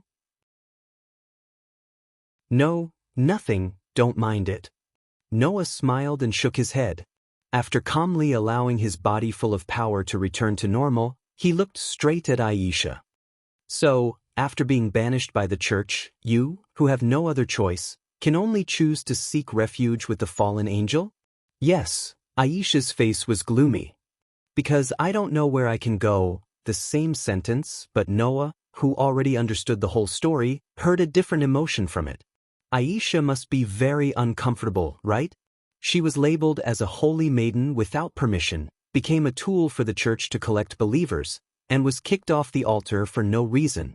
She became desperate and could only seek refuge with the fallen angel. This kind of experience was too dark for a young girl who had not yet reached adulthood. But the girl never complained and still believed in the so-called God. If the so-called God didn't want to respond to the girl's prayer and let the church under his control do whatever they wanted, then there was indeed no need to exist. And Noah finally understood why Aisha suddenly appeared in front of him and asked him to take her in.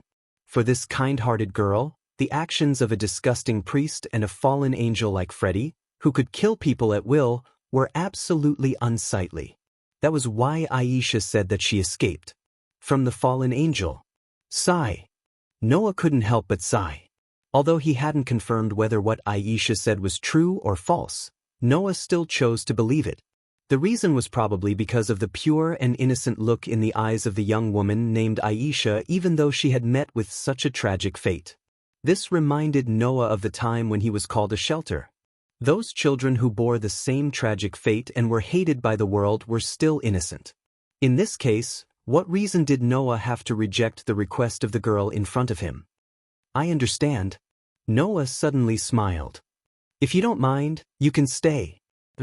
Really? Aisha cried tears of joy, and there were tears at the corner of her eyes. "Can I really stay here?" Noah smiled and nodded, letting Aisha lower her head. Not long after, a teardrop dripped down her face.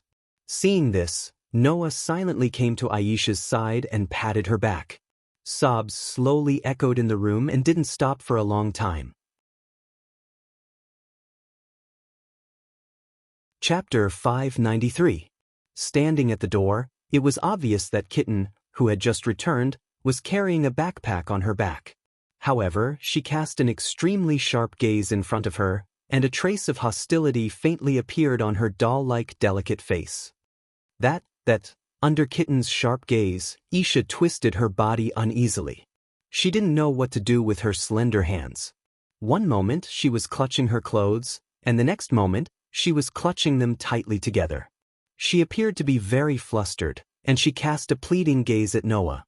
Almost at the same time, the kitten's sharp eyes also turned to Noah. "What's going on?"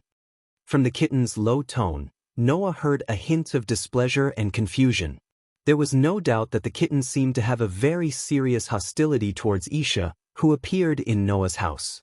But that wasn't anything strange. Just like the church, which believed in God, regarded the devil as a target that must be eradicated, the devil naturally regarded the church as an enemy. Because she didn't know what happened to Isha, the kitten didn't know that Isha was no longer a member of the church. However, the kitten could still recognize the nun's outfit that Isha was wearing. Therefore, the kitten regarded Isha as a member of the church. Of course, even if it was explained clearly, the kitten's hostility was probably still there. After all, Isha, who was expelled by the church, was still relying on the fallen angel until now. And for the devil, the fallen angel was also an enemy. In other words, in the kitten's opinion, the sudden appearance in her house? No matter how he looked at it, Aisha did not look like one of them anymore. It was understandable for her to have this reaction. "Okay, kitten, put down your hostility first." Noah had no choice but to say so. "From today onwards, Isha will also live with us. You have to get along well." My name is Aisha Aljet." Isha reacted and quickly bowed. "Please take care of me." In the face of Isha's bow, the kitten was silent. Her beautiful eyebrows were obviously wrinkled together, telling others how complicated her mood was. After a while, the kitten looked at Noah closely. "Teacher, are you planning to betray us?" "You're wrong, kitten." Looking at the kitten's serious expression, Noah knew that he would not be forgiven for saying perfunctory words. He closed his eyes and then suddenly opened them. "I've said from the beginning, I'm just an ordinary teacher working in the Horse King Academy. So, I'm not with the angels and fallen angels, and I'm also not a companion of you devils. I hope you don't forget that."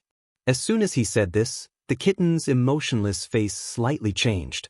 For Kitten, who never showed her emotions on her face, her reaction was enough to see how much her heart was shaken by Noah's words.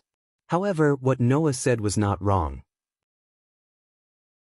From the very beginning, Noah had said that he was just an ordinary teacher who was going to take up a post in Chariot King Academy.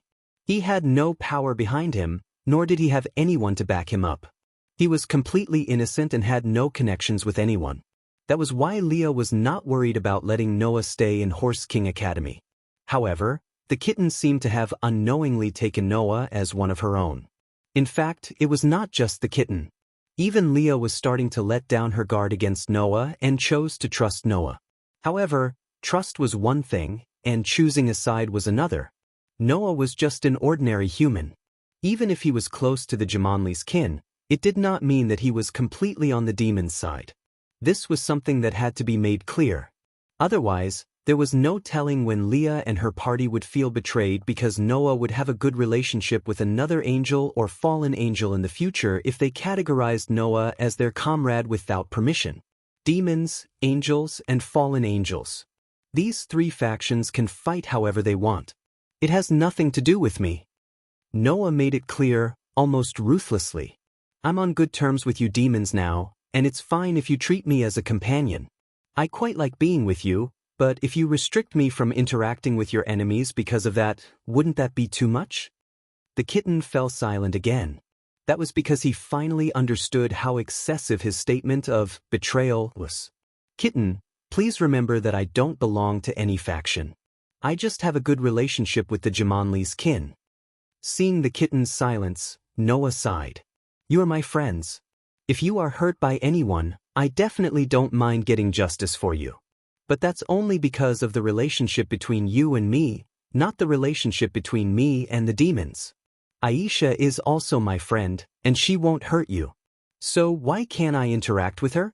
Why can't I let her stay with me? Why is being with her betraying you? After a series of rhetorical questions, Kitten was at a loss for words. In short, come in first. Noah also realized that it was too realistic to continue. He shook his head and waved at the kitten.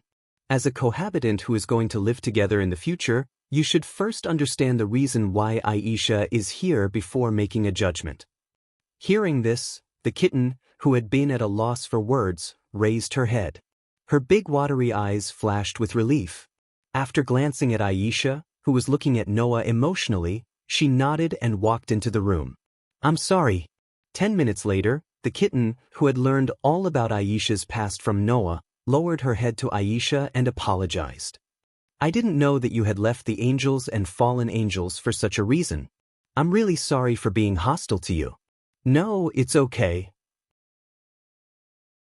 Aisha shook her head quickly, then as if praying, she clasped her hands in front of her chest, showing a gentle smile like the Holy Mother. I have a new place now, and I'm no longer a person who is not favored by the Lord. Please raise your head and get along with me. The kitten nodded heavily. I will get along well with Aisha. Kitten-chan. Aisha was extremely touched, and Noah couldn't help but feel a little exasperated. Wasn't this girl a little too naive and innocent? He didn't think about whether the kitten's words were from the bottom of her heart. How could she be so touched? Of course, the kitten's words were completely from the bottom of her heart. Noah could guarantee this. Thinking of this, Noah suddenly remembered. By the way, Aisha, you said that you have the power to heal everything. What kind of power is that? Leah said that in this world, there were basically only 3 types of people who had power that humans could not possess. One was the holder of the sacred gear, one was the mage, and the other was the exorcist. And other than these 3 types of humans, the rest of the humans generally did not have special powers. That's right, under normal circumstances. In that case, was Aisha an exceptional human with special powers that exceeded the above 3 types of humans? Noah was quite curious about this. However, the power that Aisha displayed next surprised Noah and the kitten. That, Mr. Noah, would you like to take a look? Aisha once again clasped her hands in front of her as if she was praying. The next moment, on the fingers of Aisha's clasped hands, a pair of rings that emitted a soft green light suddenly flashed. That's... Noah was surprised. Aisha. Even the kitten looked at Aisha in a daze and said in surprise, Are you a holder of the sacred gear? Aisha nodded repeatedly, making Noah's heart skip a beat, and he asked, Aisha, you said before that after being expelled by the church, you sought refuge with the fallen angels, right? Aisha was startled and then nodded. Seeing this, Noah immediately asked, Then, did you seek refuge with the fallen angels yourself? Or did the fallen angels find you themselves? No, I didn't seek refuge on my own accord, Aisha said with some confusion. I met the organization of lost exorcists after I was expelled, and then I was introduced to the fallen angels. Noah's eyes narrowed slightly, and he began to ponder in his heart. It seemed that Aisha's matter would not end so easily. Chapter 594. Late at night, in the dark room, Isha and the kitten slept together on the bed that should have belonged to Noah. They breathed regularly, closed their eyes, and fell asleep. Noah was lying on the bed on the floor, and his eyes were also closed, as if he had fallen into a deep sleep. However, at a certain moment, Noah suddenly opened his eyes without the slightest warning. His dark eyes, deeper than the moonlight, flashed a light in the dim space. He slowly got up and put on his clothes. Just as Noah was about to walk in the direction of the door, a deliberately suppressed voice sounded slightly. Teacher, Noah stopped, turned his head, and looked in the direction of the bed. The kitten, who was wearing coffee-colored pajamas with a picture of a cat on the chest, had woken up and was looking straight at Noah. "Are you going out?" Noah nodded with a smile and put on the coat in his hand. "Go out and deal with the annoying rats." The kitten nodded without any surprise. "Do you need my help?" "No need." Noah stepped forward, came to the bed, stretched out his hand, gently touched the kitten's head, and said softly, "You stay here and protect Isha." If it was a week ago, the kitten would have slapped Noah's hand away when he made such an intimate gesture. However, in the past week, the kitten often got into Noah's bed when she was in a daze. Unknowingly, she no longer rejected Noah's touch.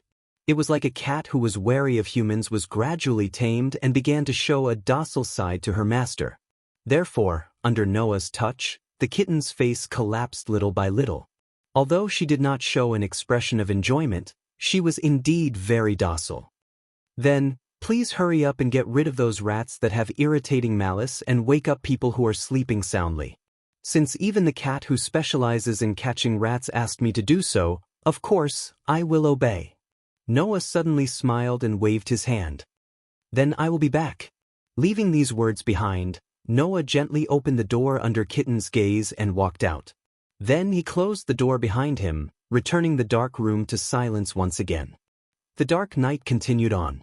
However, in this dark night, there was something even darker than the surrounding darkness. They were like the wings of a crow, completely black in color. Several people with such a pair of wings flew from the night sky at high speed, flapping the pair of black wings, like dark elves who came out to play at night, slowly landing on the street in front of an apartment below. Not long after, a group of 4 people with black wings on their backs came to the front of the apartment and floated in the air. It was a group of 1 man and 3 women. This group not only floated in the air in front of the apartment, but also seemed to be in order to distinguish each other's position. At the front of the group, it was obvious that the leader of the group was a girl with long black hair and a voluptuous figure. "Hey, Caravana, is Isha really here?" "Yes, Liney-sama." A big sister with a very serious appearance and a better figure than the former answered.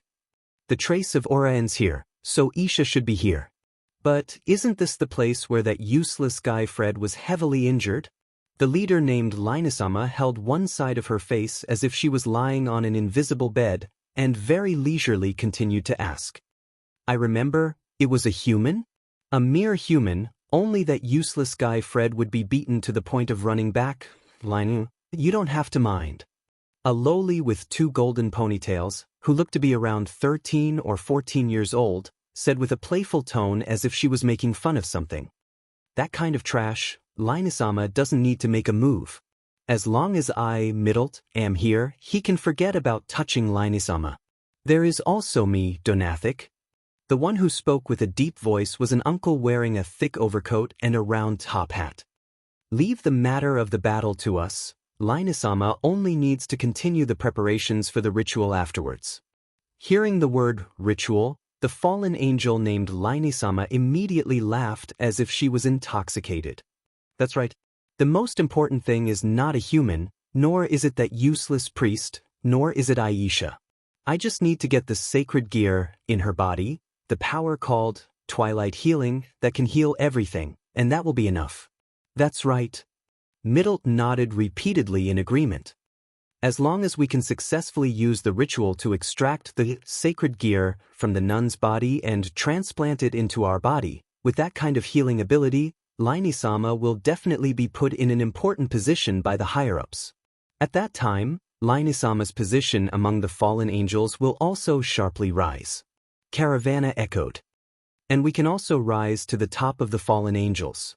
Perhaps, Liney-sama can also obtain the approval of Sir Governor." Donathik once again spat out deep words. As long as Liney-sama is favored by Sir Governor, then Liney-sama's position among the fallen angels will definitely rise. Hearing that, the intoxicated expression on Liney-sama's face became more and more intense, as if she was enjoying the flattery of her subordinates. And that appearance also admitted that Liney-sama's wishful thinking was exactly the same as what her 3 subordinates said. Unfortunately, these fallen angels didn't know. Their conversation had already been heard by the fifth person present. The next moment, such a leisurely voice drilled into the ears of everyone present. So that's how it is. When I heard that Aisha was invited to join the Fallen Angel organization, I suspected that this matter was not that simple. I originally thought that it was just the fallen angels who fancied Aisha's ability and found her.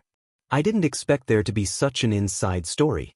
Should I thank you for saying it yourself? Caravana, Middlet, and Donathik were suddenly shocked. The intoxicated expression on Linisama's face also disappeared. She raised her eyes and looked at the source of the voice. Yo, fallen angels, hello.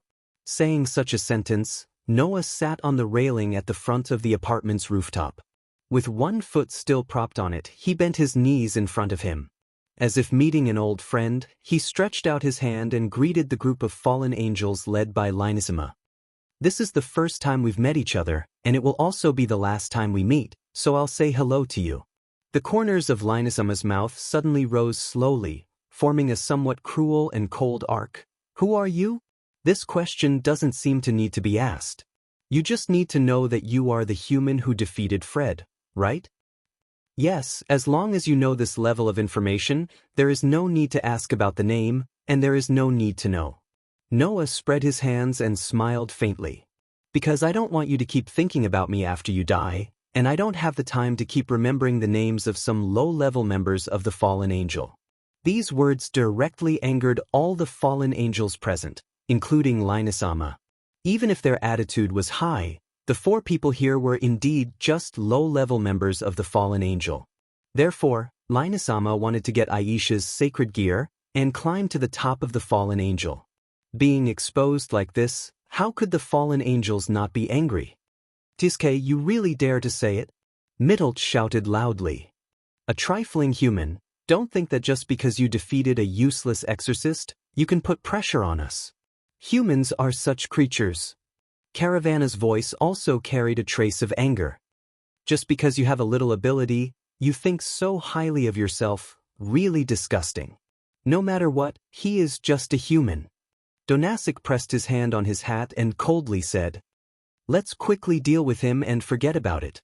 Linisama was even more direct. Her expression was languid and fierce as she raised her hand. Kill him? Yes. The three fallen angels immediately rushed toward Noah. Looking at the three fallen angels, Noah raised his head with a smile on his face. That smile was unusually cold.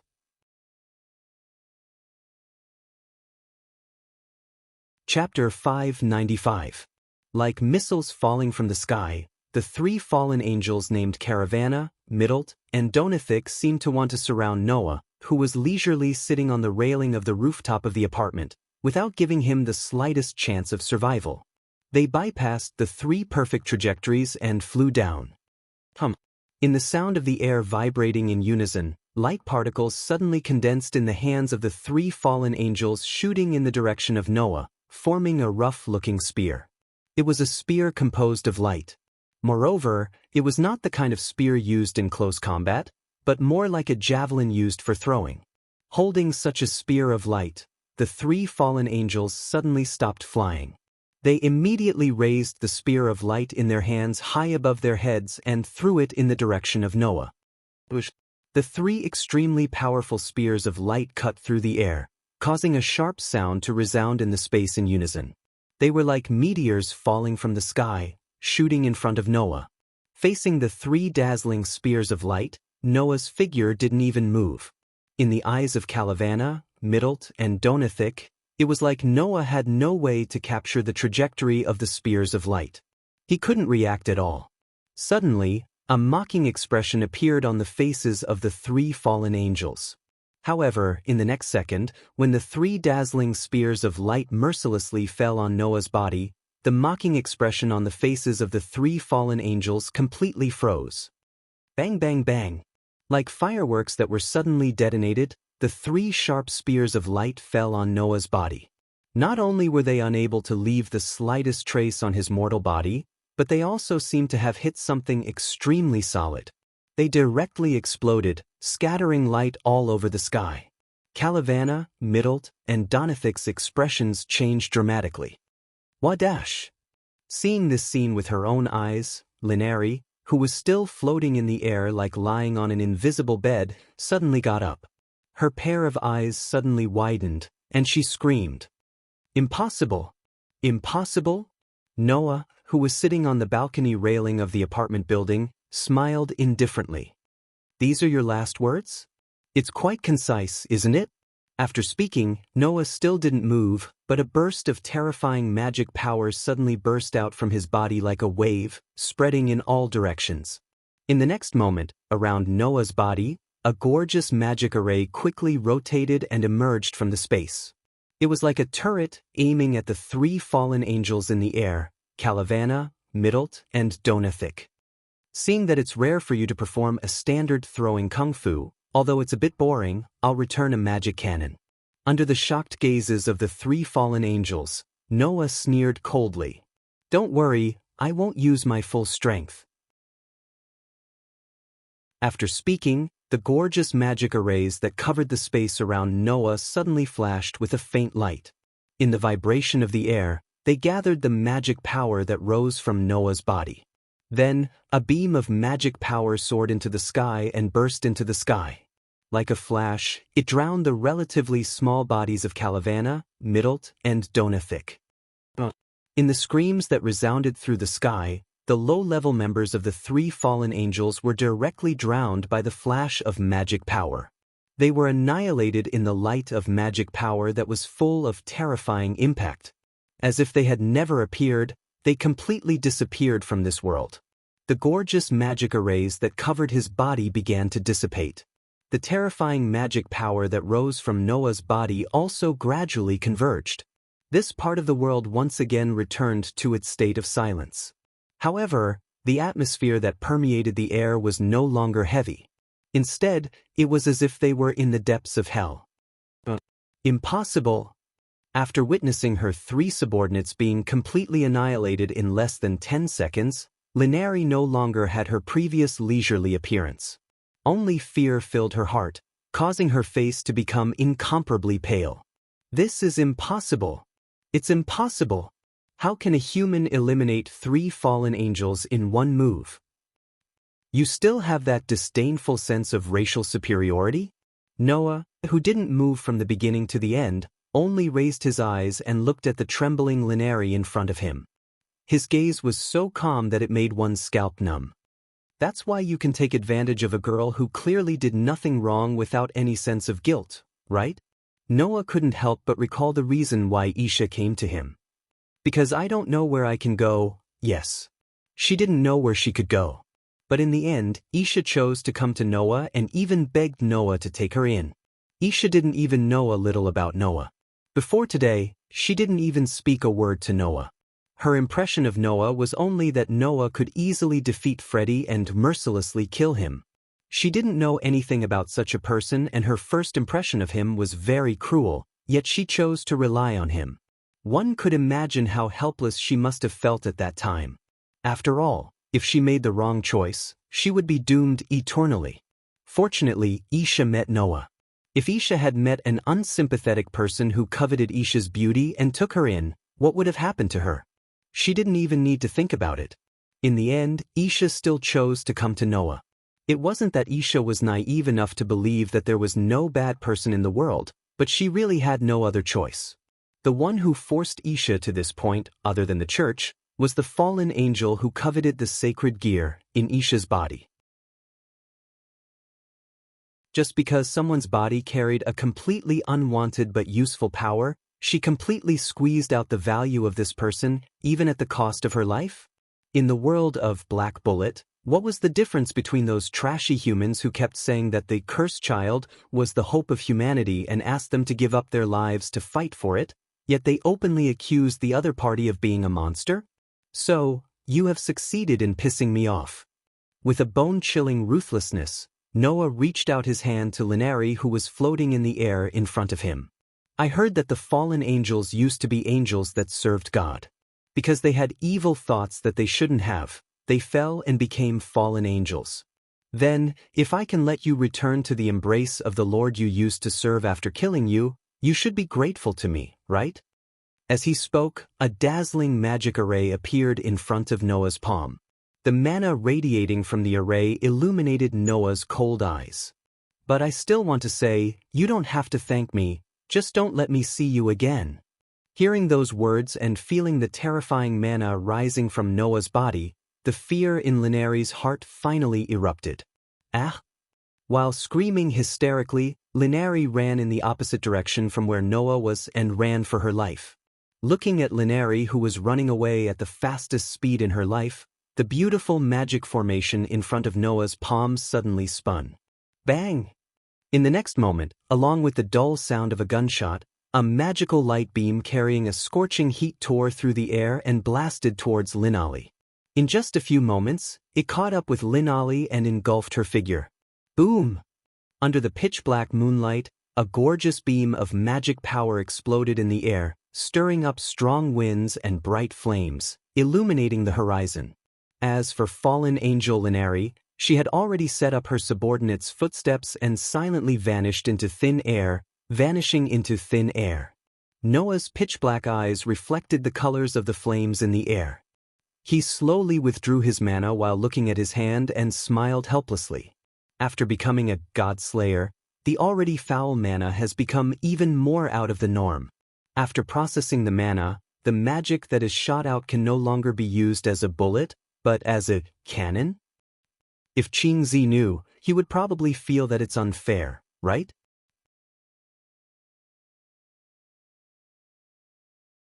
Chapter 596. Greetings, everyone. I'm Aisha Aljit. Nice to meet you. Inside the Supernatural Research Department of the Full King Academy, Isha stood at the entrance and bowed to everyone present. Apart from Xiao Mao, all the demons in the Supernatural Research Department looked at each other and stood up. Noah, who was leaning against the wall, could only smile bitterly as he witnessed the scene. Just like Kitten last night, both Ryaz and Jurai Himashima seemed very confused by Aisha's appearance. They were even a little speechless. There was nothing they could do about it. After all, Aisha had been wearing that nun's habit all this time and refused to change. At first, Noah had planned to have Kitten accompany Aisha to buy some casual clothes before coming here to meet Ryaz. That way, it would not cause unnecessary trouble. However, Aisha said that she would be nervous if she did not dress up properly when meeting someone important.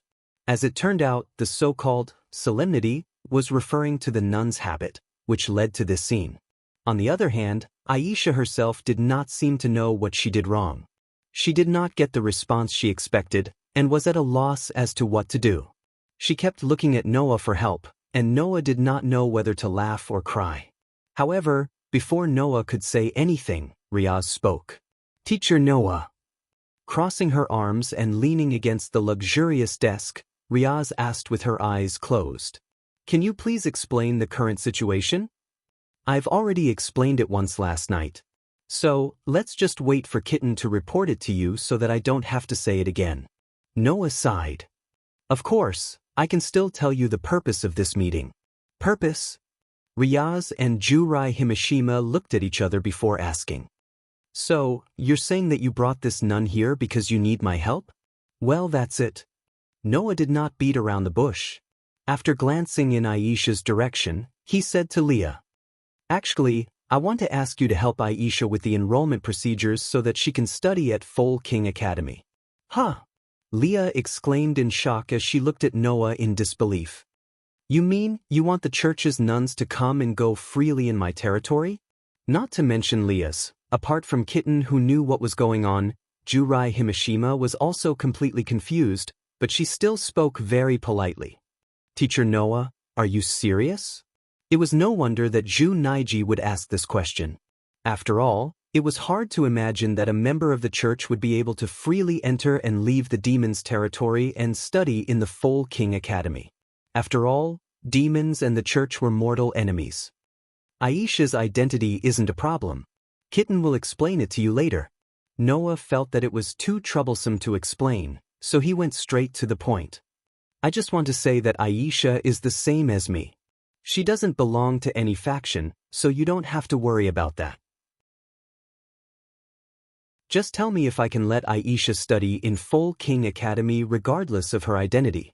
That being said, as long as Leah agreed, it would not be a problem for Aisha to enter Full King Academy. On the surface, Full King Academy was an extremely ordinary high school, but it was actually a unit run by the Gimli family in the human realm. In other words, Leah was the owner of Full King Academy. As long as Leah agreed, Aisha's enrollment would not be a problem.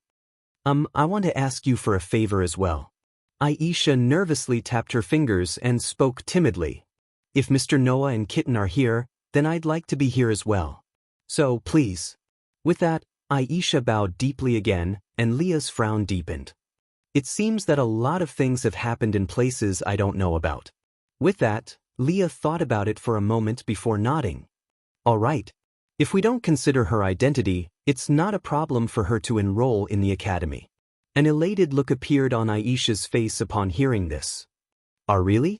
But just like my mentor, I'll take corresponding measures to enroll you in Full King Academy. Leah looked straight at Aisha, her expression turning more or less serious. Not only will I have someone investigate your identity, but I'll also have Kitten keep an eye on you, just like Mr. Noah. Are you sure you're okay with that? Yes. Aisha seemed to have calmed down from Leah's seriousness, and a sincere smile appeared on her adorable little face. As long as I can be with Mr. Noah and Kitten, I'm willing to do anything. From this sentence, anyone could tell that Aisha was dependent on Noah and Kitten. Presumably, in this unfamiliar place where her identity was very sensitive, Aisha would only feel at ease if she stayed by Noah and Kitten's side, right? It's good that you understand. She nodded and said helplessly, I'm glad that you understand. I don't know what happened, but since I've agreed to it, I hope everything goes smoothly. Don't let anything happen that would make me regret it. Yes. Aisha straightened her back and replied reflexively. Clearly, Aisha was nervous in front of the noble and elegant Leah, who was also a pure-blooded superior demon. Thanks, Liz. Noah thanked Leah's before turning to the Kitten. Kitten, show Aisha around the academy and let her familiarize herself with the place. Kitten did not object, and held Aisha's hand after a nod. Come with me, okay. With that, the expressionless Kitten left the supernatural research department with the happy Aisha and walked outside. Only then did Leah turn her gaze back to Noah. Could it be that what happened last night has something to do with that child? What happened last night? Noah was startled and immediately reacted. You already know? What can I know? Leah said with some displeasure. I just felt a very powerful magic power appear last night, and the location was where you lived.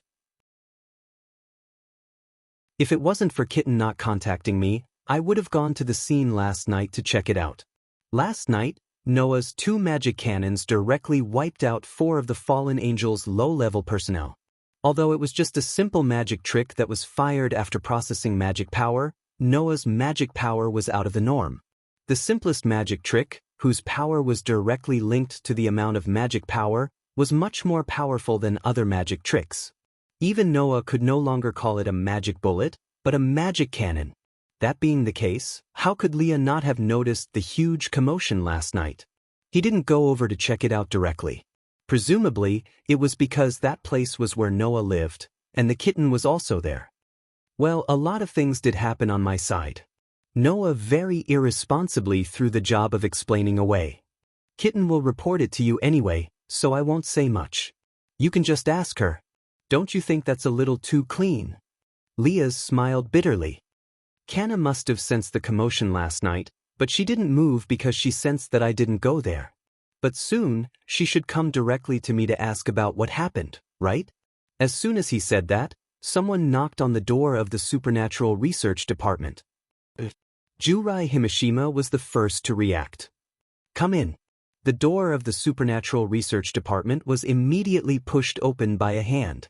It was the hand of the vice head of the student council, Jinro Zhangji. And standing in the direction of the door was naturally the president of the student council, Takashi Kanna. Just like Leah and Jurai Himashima, Takashi Kanna and Jinro Zhangji had always been working together. Noah, who used to think that it was like a princess and her attendant, now understood why. Leah once said that there were only two pure-blooded demons in this academy.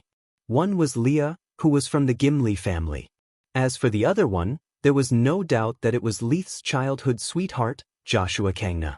And pure-blooded demons were all nobles, superior demons who had received noble titles. Therefore, Jinro Zhangji must be Takashi Kana's kin.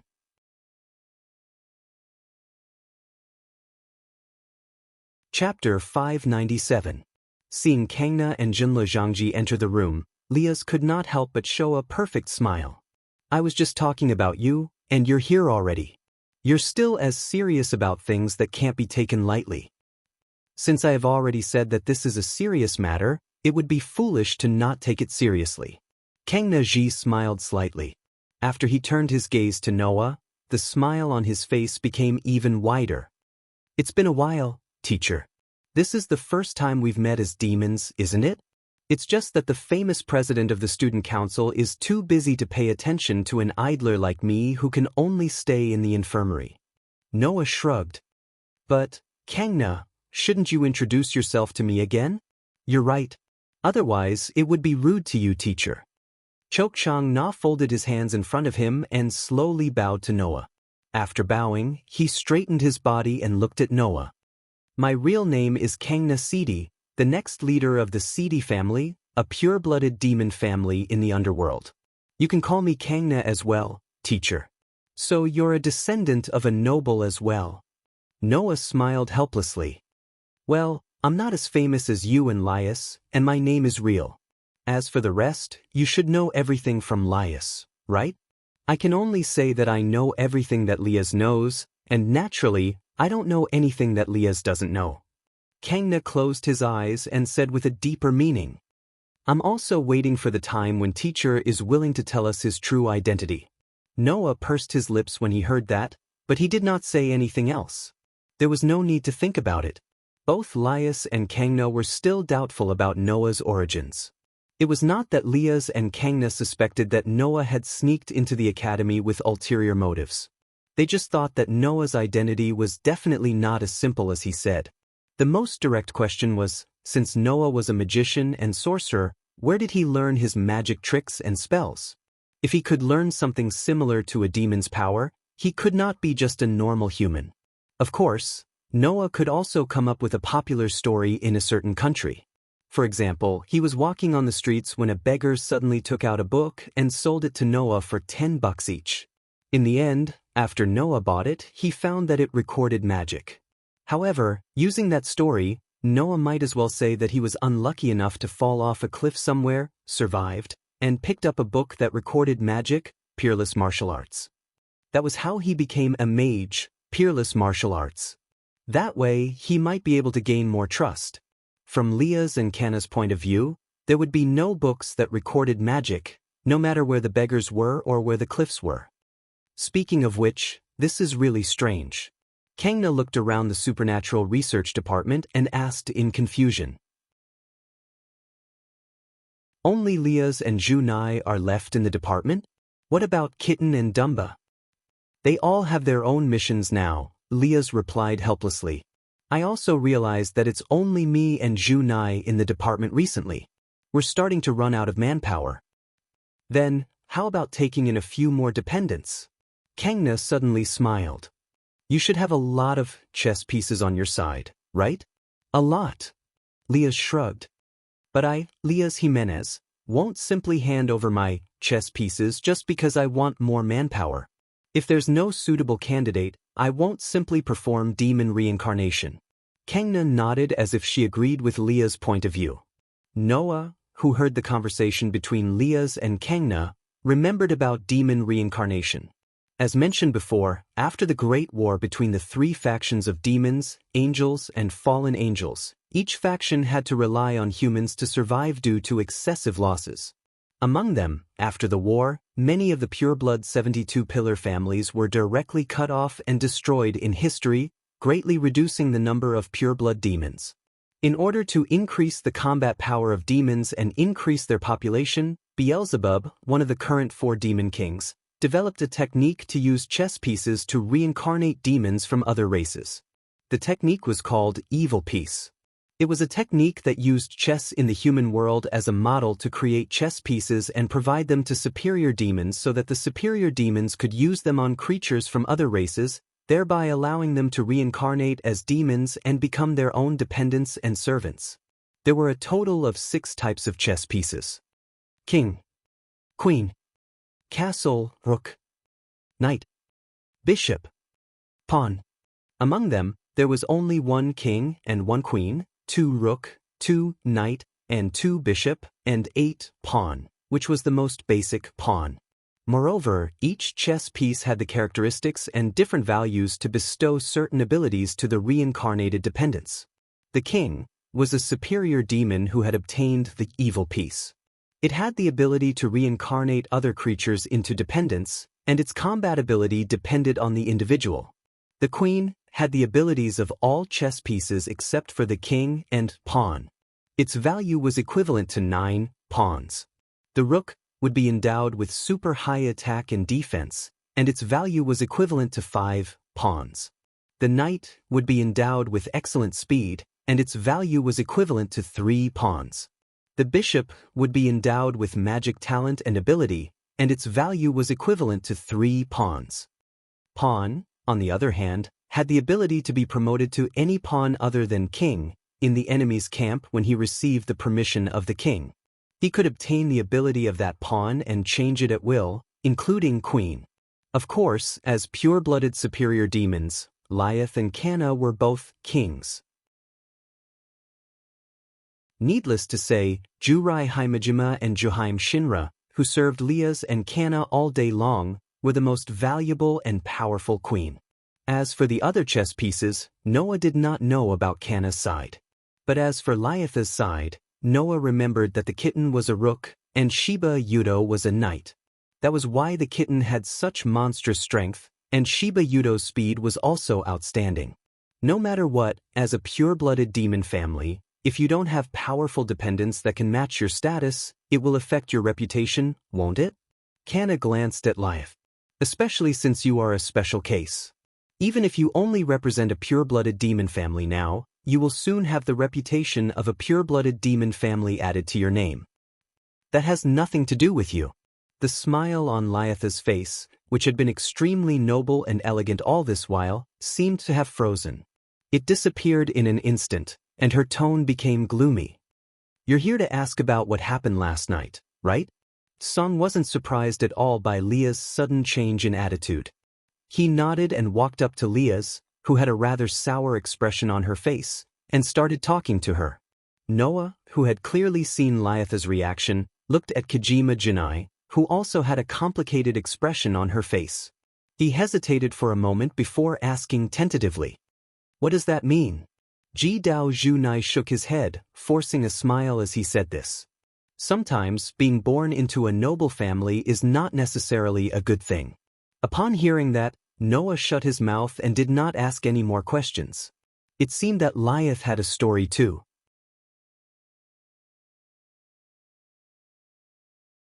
Chapter 598.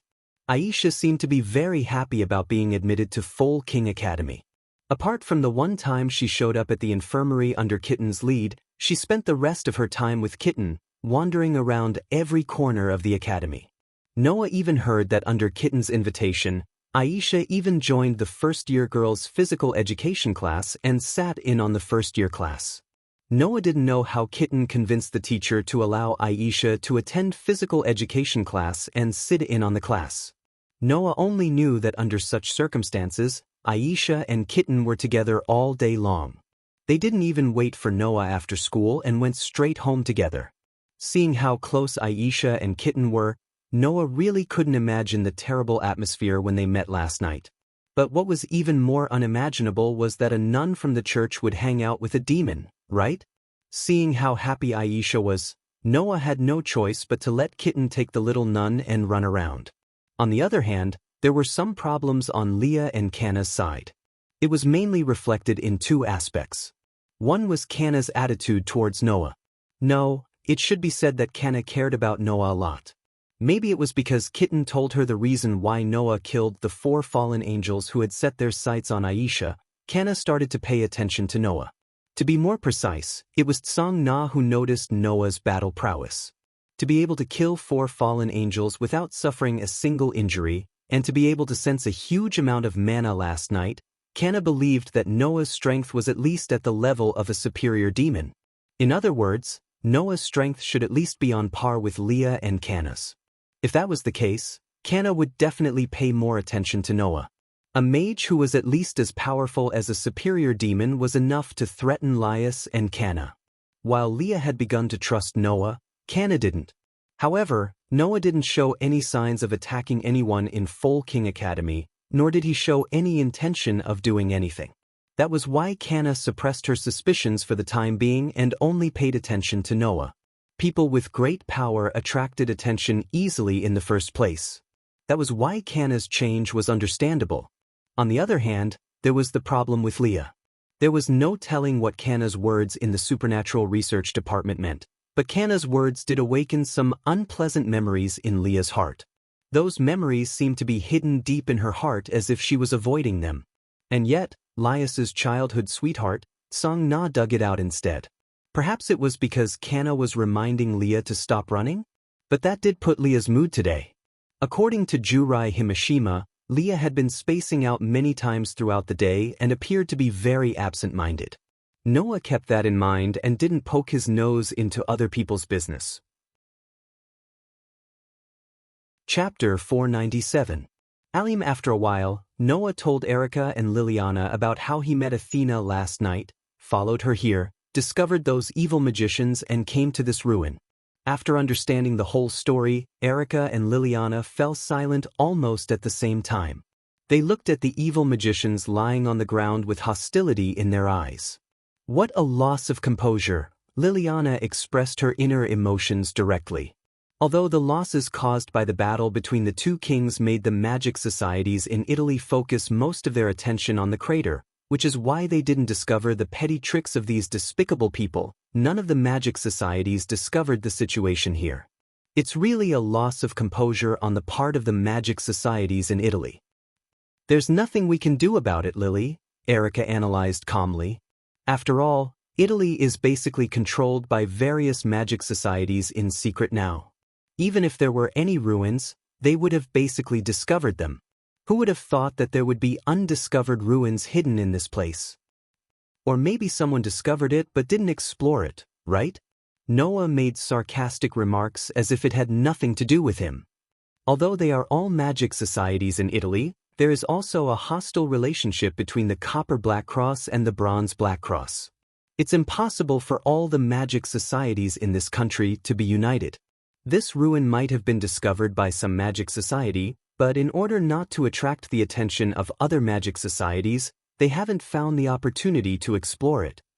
Noah glanced in the direction of the ruins. To put it simply, it's possible that some magic society has been hiding this ruin because they want to monopolize it and wait for the opportunity to explore it. In the end, it was discovered by these evil magic societies during this sensitive period, right? Erica sighed. It's not impossible. Upon hearing that, Liliana furrowed her brows subtly, revealing a trace of helplessness and irritation on her face. Liliana's personality was too straightforward, which could be said to be the most standard type of knight. Therefore, Liliana generally wouldn't get involved in complicated matters such as conspiracy theories. It could be said that in terms of talent in swordsmanship and magic, Liliana wasn't inferior to Erica at all. However, Liliana didn't have the temperament and qualities of a social lady at all. That was why Liliana had been toyed with by Erica since she was a child. Liliana could also understand the various speculations of Noah and Erica, but it was difficult for her to participate in the discussion. The only thing Liliana could do was to express her feelings without hiding anything. Hence, Liliana said as if she was having a headache, I didn't expect that even a goddess like Athena would appear and look for the snake. Noah couldn't help but smile bitterly. After rolling his eyes at the shy Isha who popped her head out of the bed and Kitten who was staring at him, he picked up 2 pieces of clothes on the ground and threw them on the bed. I put the ingredients I just bought from the supermarket into the refrigerator. Before I finish, if you are still hiding in the bed, I will directly lift the quilt. Isha was startled, and tears welled up in her eyes. Why you like this? Kitten stared at Noah even more fiercely. Obscene healthcare teacher. Noah, who was completely accustomed to Kitten's sharp tongue, turned around indifferently and walked toward the kitchen. I mean what I say. Looking at Noah, who left this sentence and walked into the kitchen without looking back, Isha and Kitten looked at each other. After a moment of silence, they suddenly lifted the quilt at the same time and picked up the clothes that were thrown on the bed by Noah. When they saw the clothes, they both widened their eyes at the same time. This is... Sure enough, you are an animal teacher. Isha and Kitten had no choice but to put on the clothes when they heard the sound of the refrigerator door being closed. Even though their faces were red, they still put on the clothes. So Noah, who came out of the kitchen, froze again as if he had been petrified. This was because Isha and Kitten's outfits were too destructive for men. It wasn't anything strange, though. However, at this time, Isha was only wearing pajamas that had been buttoned incorrectly due to panic. Moreover, she was only wearing the upper half of her body. Kitten was even worse. She was only wearing a white t-shirt. In other words, whether it was Isha or Kitten, they only covered their upper bodies, exposing their two white thighs to the air. Noah could even vaguely see that under the pajamas and t-shirts on Isha and Kitten, there were faintly discernible patterns on their lower bodies. This caused Noah to involuntarily take a step back and exclaim in shock. Why are you dressed like this? Isha and Kitten, who were angry out of embarrassment, stared at Noah speechlessly. Noah suddenly remembered. He only threw one set of clothes to Isha and Kitten each. Noah covered his face. This kind of situation is inevitable when living together.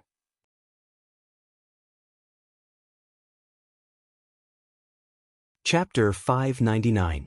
Cohabitation between a boy and a girl would cause all kinds of problems. If they loved each other and were already married, or if they were boyfriend and girlfriend and were so close that they couldn't be separated, then it was a different story. However, if the relationship between them could only stop at the level of friends, then all kinds of things would happen, and it was inevitable. Take Noah, for example. He had lived with a lot of girls before. For example, in the world of absolute double blade, he first lived under the same roof with Ivanli and Julie, and then he lived in the same room with Lilith. At that time, all kinds of accidents had caused Noah a lot of trouble. However, among the three girls, except for Ivanli, Lilith, who was as dazzling as the sun, and Julie, who was as gentle as the moon, didn't have the self-awareness of a man and a woman. Maybe they trusted Noah too much, or they didn't put up their guard against Noah at all. During the cohabitation period, they had been training Noah's patience. It made Noah feel that the reason he could face girls so calmly now was all thanks to the two girls. On the contrary, in the world of Night of the Sorcerer, when he lived with Qingzi and Yuzhu, there weren't so many things that made people think of romantic things.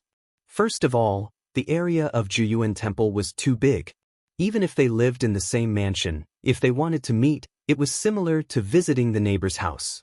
Naturally, there wouldn't be so many things happening. Second, Juyuan Temple was originally Yuzhu's territory. In the end, there were magic spells set by Yuzhu. This kind of application was effective in defending against external enemies, so it was quite easy to prevent any accidents.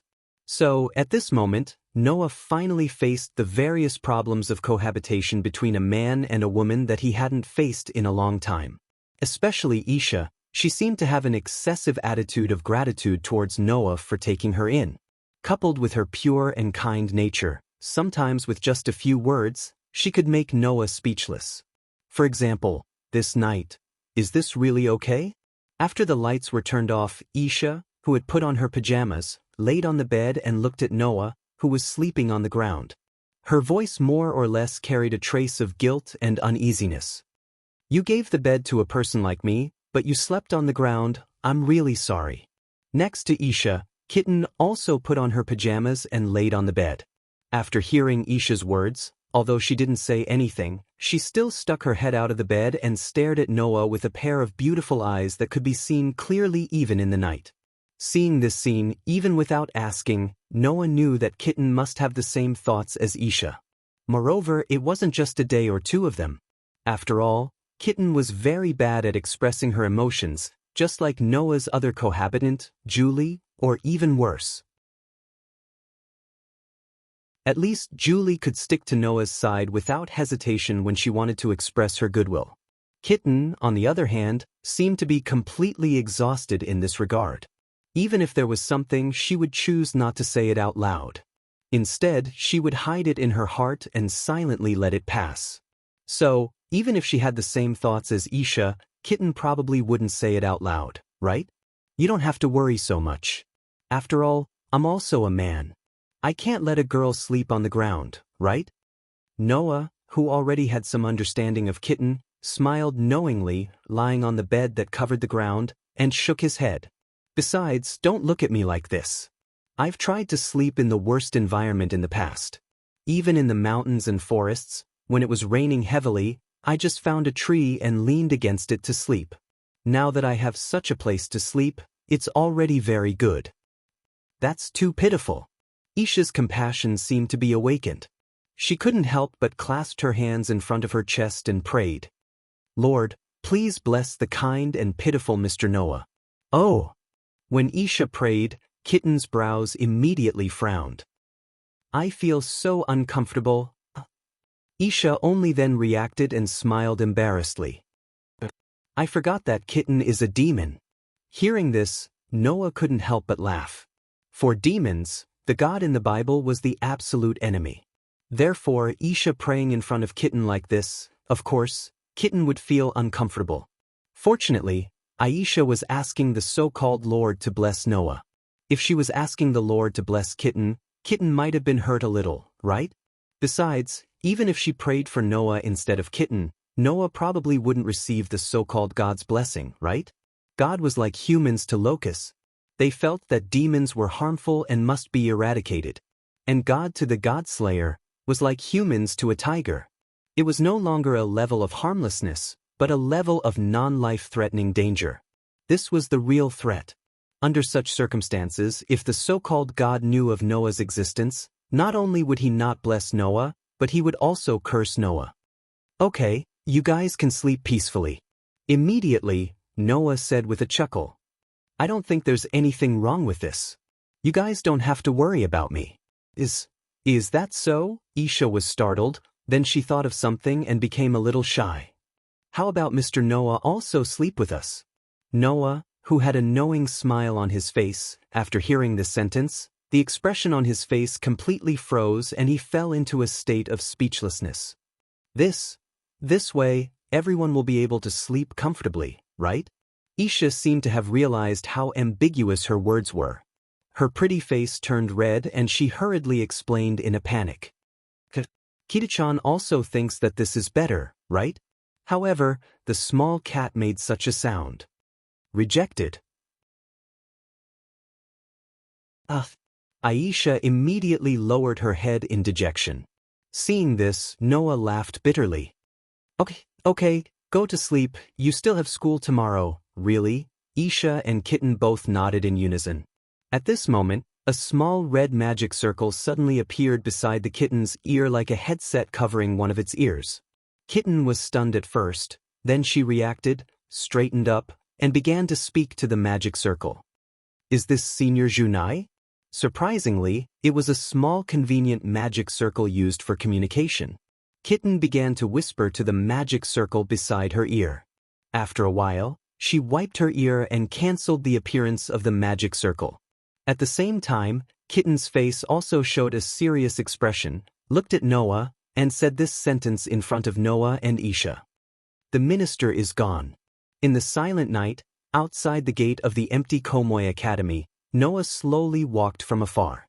When he arrived in front of the school gate, he leaped and easily jumped over the fence of the school gate, entered the academy, and walked in the direction of the old school building. Lyeth was gone. This was the news that Junai brought to Kitten. However, this news was a bit unclear. To be more precise, it should be said that Lyeth had never returned home. Junai, who discovered this, contacted Kitten and seemed to want to ask if Kitten had seen Lyeth. But of course, Kitten, who had been fooling around with Isha all day, of course, was not with Lyeth. While Zhu Nai thought that Lyeth should be fine, Kitten seemed to be very worried.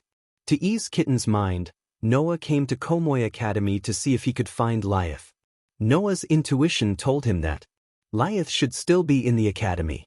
Noah walked into the old schoolhouse and arrived at the Supernatural Research Department.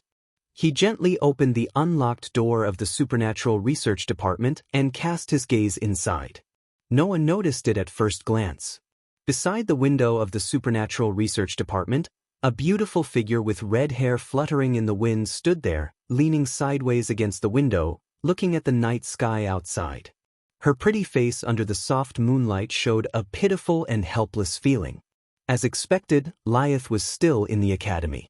And it was very obvious that Lyeth was still here, not because she had something to do, but because she had a lot of things on her mind.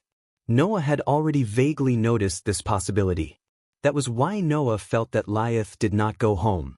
She was not running around outside, but was still in the old school building and had not returned.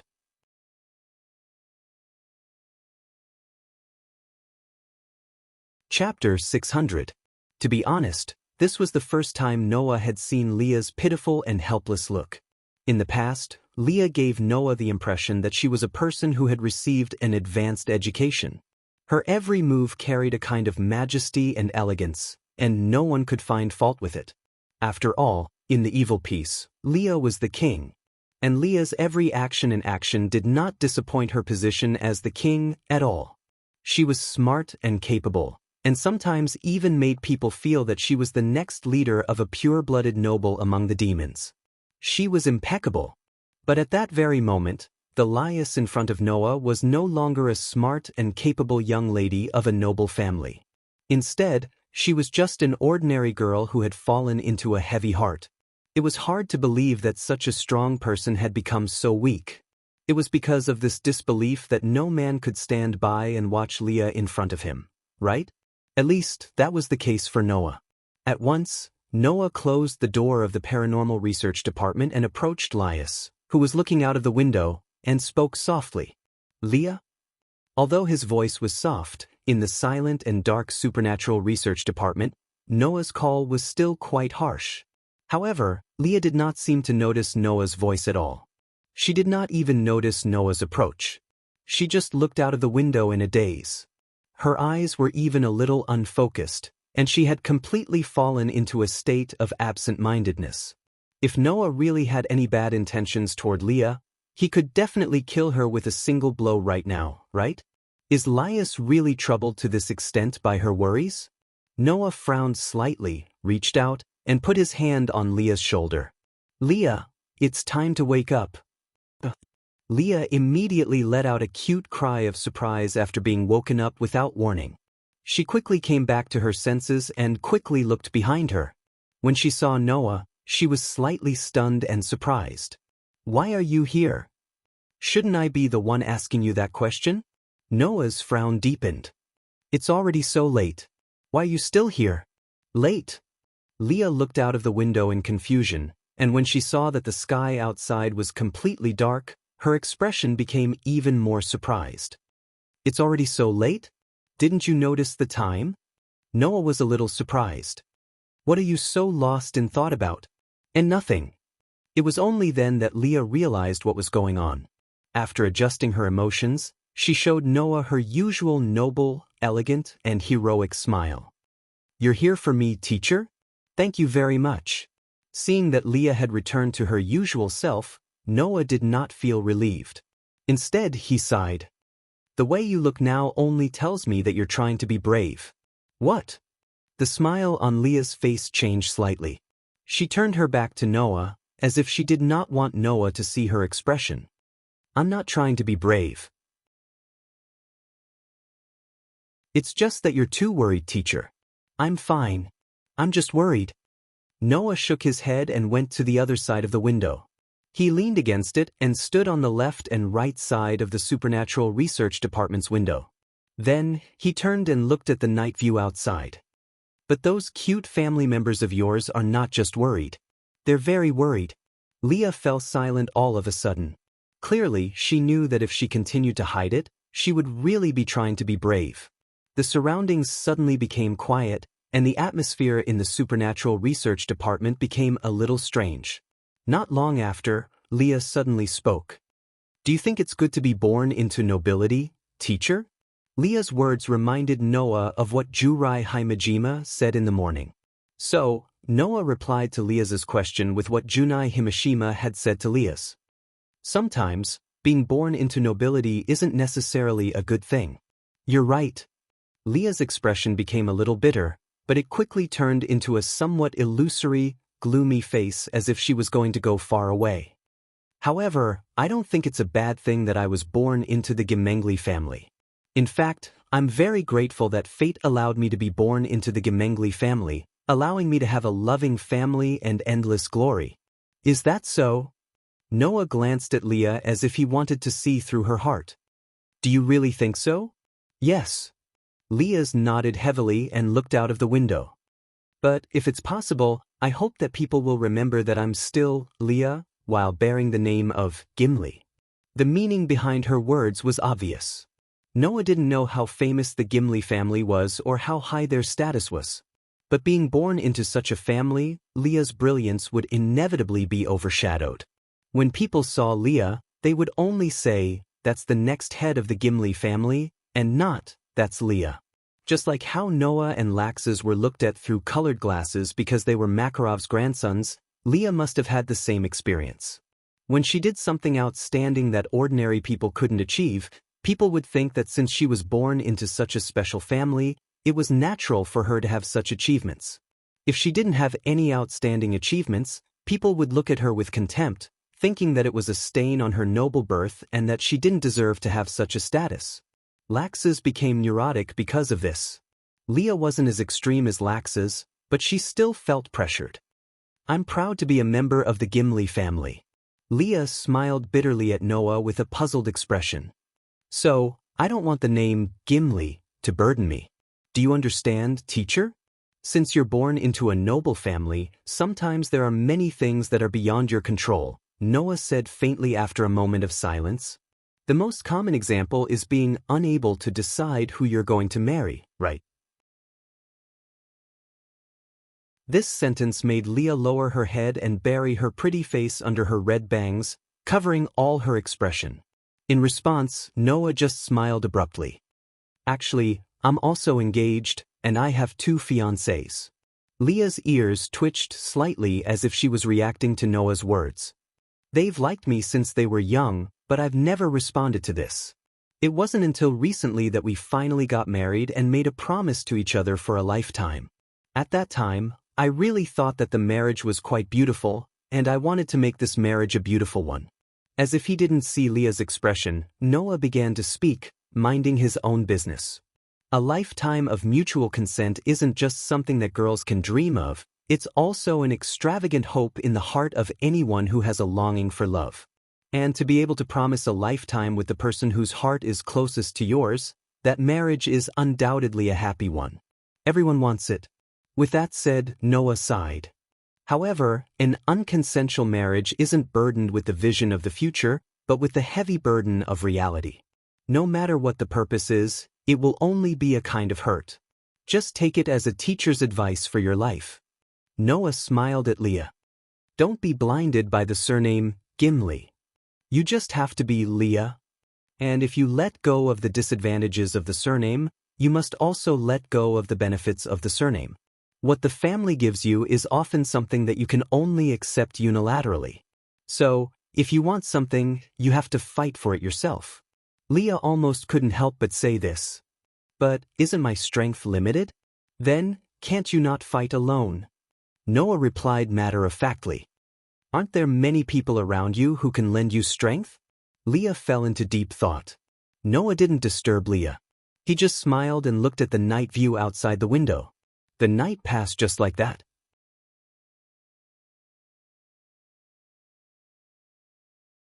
Chapter 601.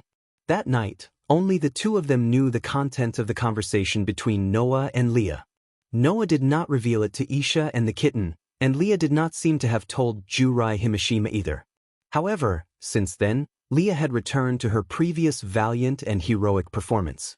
Although she would think seriously from time to time, her state was no longer as bad as before the conversation. If there was anything that had changed, it would be that Leah would often consult Noah about life, as if she hoped that Noah could give her some advice on what to do next. In this regard, Noah naturally would not refuse. Sometimes, he would chat with Leah to relieve Leah's worries. After about 3 days of this life, Leah seemed to have made a major decision in her heart. She no longer came to Noah to consult about life. Instead, she would often quietly contact someone in the dark. According to Jurai Himashima, Leah did not even tell her about this matter. This was a very rare thing. One must know that for a superior demon king, the queen was not only the most capable assistant by his side, but also the confidant who could solve problems the most. If Leah did not tell Jurai Himashima what she was doing, it proved that it was definitely not an ordinary matter. And according to Jurai Himashima, although she did not know who Leah often contacted, she could sometimes see her very excited about something on the other side of the small magic circle used for communication. So, if this continued, Jurai Himashima would sooner or later know what Leah was doing. On the contrary, Noah vaguely guessed what Leah was planning to do. However, Noah would not object to this matter. Rather, he would support it and let Leah do whatever she wanted. And so, 3 days passed just like that. This morning, Noah brought the kitten along as usual, walking on the crowded Academy Avenue in the direction of the school building.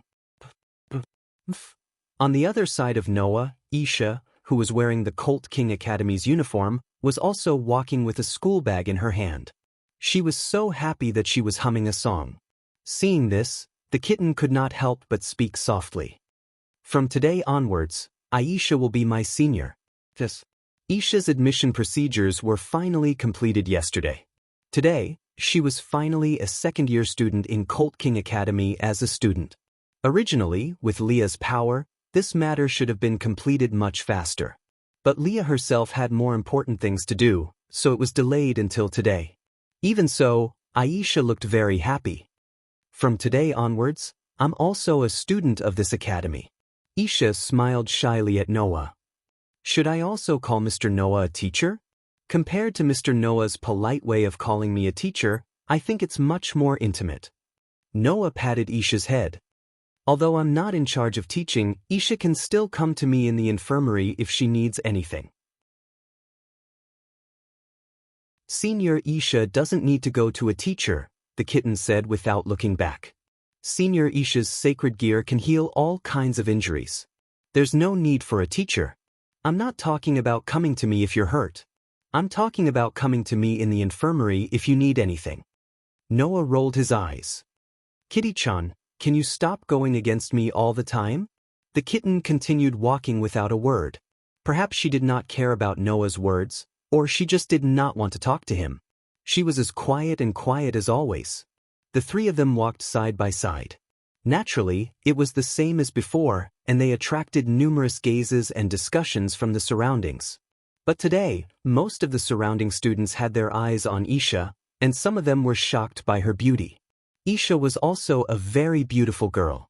Presumably, in the near future, Isha would become a very popular person in Full King Academy, and her story would be spread by the hungry boys in the academy.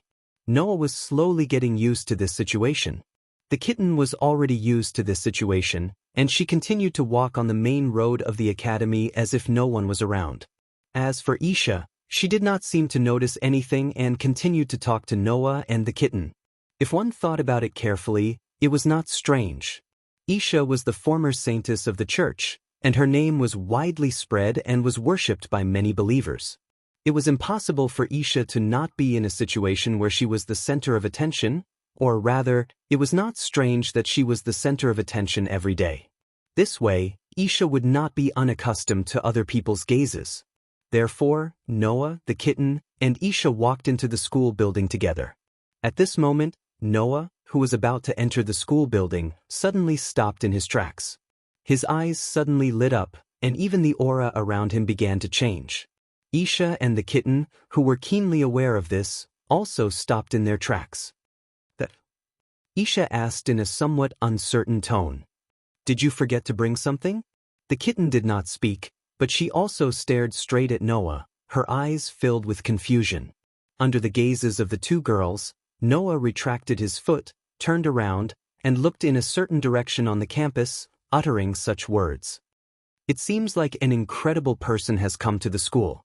Hearing this, Isha was still confused, but the kitten's eyes narrowed, and she followed Noah's gaze in that direction, and her expression changed. That's the direction of the old school building. After saying this, the kitten did not even say goodbye, and directly ran in the direction of the old school building, causing Isha to cry out in alarm, "Isha!" Noah patted Isha's shoulder, calming her down. "You go to the classroom first."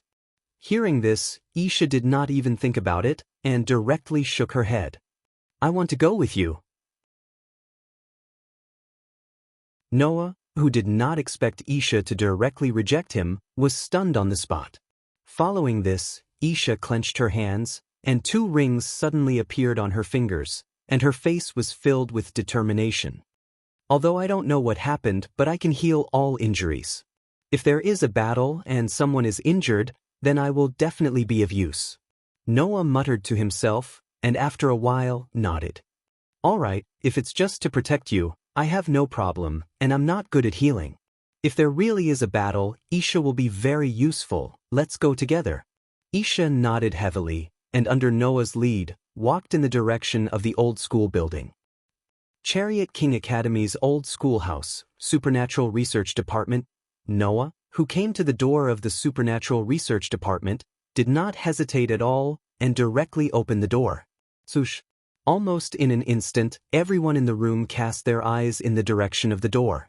Among them, Liaz, who was sitting on the sofa, had a rather solemn expression.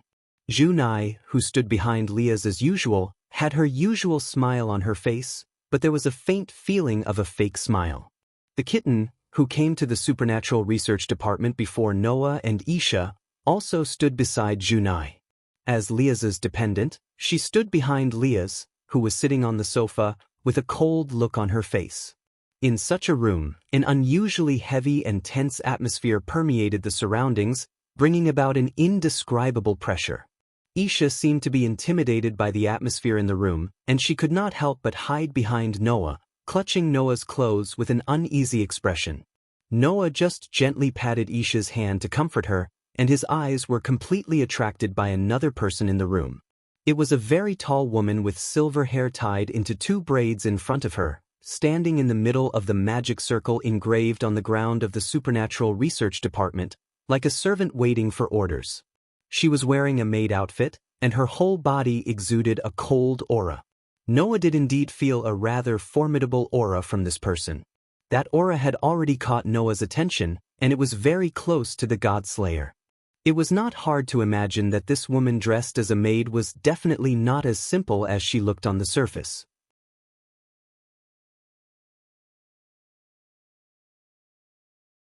Chapter 602. When Noah and Isha appeared at the entrance of the Paranormal Research Department, Riaz gasped in shock. "Teacher? What are you doing here? You said the same thing last time. Can't you say something new?" Noah shrugged and glanced at the maid who had been staring at him with a smile. "I just sensed that a guest is here, so I came to visit." Before Liaz could say anything, the beautiful silver-haired maid turned her eyes to Liaz and spoke with an expressionless face. "Lady Riaz, are you planning to let a human intervene in this matter? I know what I should do. You don't have to ask." Riaz frowned and stared at the silver-haired maid with a sharp gaze. "Or is it that, Gulifia, I can't even make my own decisions on matters of this level?" "No, that's not what I meant." The maid named Gulifia bowed at Riaz. Her attitude was very humble, but her tone was neither servile nor overbearing. "You are the next head of the Gemengli family. Of course, I can't object to your decision." "You don't object?" Riaz spoke with a rare hint of mockery. "Then why are you here when I'm objecting to the family's decision?" "Of course, that's not my intention," Gulifia replied calmly. "I'm here on the orders of the Master and the Demon King, Lord Lucifer." It wasn't just Liaz, but also Junai and Kitten's faces darkened at once. Demon King Lucifer? Isha was shocked by the title. Not to mention Aisha, Even Noah was stunned as he looked at Leah. Lucifer, one of the 4 demon kings who ruled the demon realm at the peak of the demon realm. Why would a demon king be involved in this? Perhaps she had sensed Noah's confusion, but Himejima Junai, who was standing behind Laius, explained. Moreover, as soon as he opened his mouth, Jurai Himeshima revealed a fact that shocked Noah and Isha. The current demon king Lucifer is the elder brother of Minister Laius. Brother? Isha was stunned. In other words, Senior Laius's brother is Lord Lucifer, the demon king? Junai and the kitten nodded. Even Laius let out a bitter smile and sighed. If possible, I really don't want to bring up the name of my elder brother everywhere. I can understand your feelings, but even without the identity of Demon King Lucifer's sister, you are still the next head of the house. Eulethia closed her eyes and said, So, please don't do anything that will make things difficult for the Jamanli family. Her expression changed from a heavy one to a rather ugly one. In other words, in the end, you still don't intend to listen to my opinion? I'm just reminding you not to forget your identity, Lady Laius. Eulethia suddenly looked at Laius. You are the next head of the Jamanli family, and your every move represents the Jamanli family. If you insist on doing something like that, the Jamanli family will be the one to suffer. How can you face the Jamanli family if that happens? Don't use the Jamanli family to pressure me. I know what I'm doing. Laius's expression was getting worse, but her eyes were unusually firm. Since I'm the next head of the Jamanli family, at least let me decide on things of this level. I'd rather not be the head of the Jamanli family who can't decide anything. Eulethia's gaze sharpened at those words, and she stared at Leah without blinking. Are you serious? Eulethia had actually abandoned the honorifics. If Eulethia was really a maid like she appeared to be on the surface, then her actions were extremely rude. But Laius actually showed a hint of fear in the face of such a Eulethia, but she still looked back at her with a firm gaze. I've made up my mind, Eulethia. I won't compromise. I want to make a decision for myself. If you can't satisfy me, then I won't go back before you agree, and I won't call myself the next head of the Jamanli family. Following the spread of this sentence, the originally very tense and heavy atmosphere of the scene became even more scalp-numbing. Isha had shrunk behind Noah. While she wasn't trembling, she didn't dare to look in Laius and Eulethia's direction anymore. Clearly, she was starting to feel fear. Noah, who had been quietly listening to Laius and Eulethia's conversation, narrowed his eyes and more or less understood what was going on. From Laius's words, it was clear that the Jamanli family was forcing her to do something, and she wasn't willing to do it. But Laius was not willing to carry out this matter at all. Finally, after a conversation with Noah a while ago, she decided to put forward her opinion to the family. And just like that, the conflict between Laius and the Jamanli family attracted Eulethia. Perhaps Eulethia was here to persuade Laius on behalf of the Jamanli family. As for the matter of Laius being forced to compromise, Noah believed that it was most likely because of the engagement, judging from her performance in the previous conversation. In other words, the Jamanli family had made the decision on Laius's marriage on their own. Naturally, the disgusted Leahs started to resist. It was as simple as that. This was a game between Laius and the Jamanli family. Therefore, Noah, who was neither a demon nor a relative of either side, naturally couldn't intervene. Otherwise, it would only cause unnecessary disputes, and it might even lead to the issue between humans and demons instead of Laius and the Jamanli family. That was no laughing matter. Therefore, even if he wanted to intervene, he had to find an opportunity. Noah pondered in his heart and began to look for an opportunity to intervene. Who knew that opportunities would always come unknowingly? In the corner of the Supernatural Research Department, the huge magic circle engraved on the ground suddenly lit up, vibrating the air and emitting a blinding light. Within the light, the magic circle engraved with the Jamanli family's coat of arms began to slowly transform into another pattern. Leah's, Jurai Himeshima, and Kitten were all shocked the moment they saw the pattern. While everyone's attention was attracted by the unfamiliar magic circle that suddenly appeared, A scorching flame suddenly burned along the edge of the magic circle. And in the scorching flame, a figure slowly emerged. Seeing the owner of the figure, Laia's expression became extremely gloomy, and her eyes were filled with hostility. Noah followed Laia's gaze and saw a man in a red suit without a tie. The shirt under the suit was also casually opened to his chest. Although his facial features were regular, there was a hint of fierceness in his expression. The man was probably in his early 20s, a few years older than Noah. However, when he turned his head and looked at Laias, the smile on his face was no different from that of an ordinary gangster. There was no sense of maturity at all. "Yo, Laias, I'm here to see you." Lias's expression became more and more unpleasant. Even if there was no disgust on her face, her displeasure instantly infected everyone present. Seeing this, Noah somewhat understood the identity of the person who had come. "Let me introduce them to everyone." Eulethia stepped forward at the right time and spoke in a tone that reminded one of a robot. "This is Rissel Phoenix, the third young master of the Phoenix family, a pure-blooded demon family in the underworld. He is also Lady Laia's fiancé, the fiancé of the next head of the Jamanli family." As expected, Eulethia's introduction was basically the same as Noah expected. This guy named Rissel was the fiancé arranged by the Jamanli family for Laias. Looking at Rissel, who casually put his hands in his pockets and had a smile on his face that made him look like a bully who would bully the weak at any moment, the corners of Noah's mouth slowly curled up. The opportunity to intervene had presented itself to him.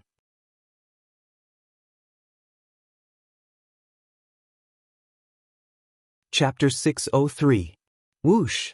The scorching flames set off layers of sparks with the magic circle as the center. They danced in the air and scattered in all directions.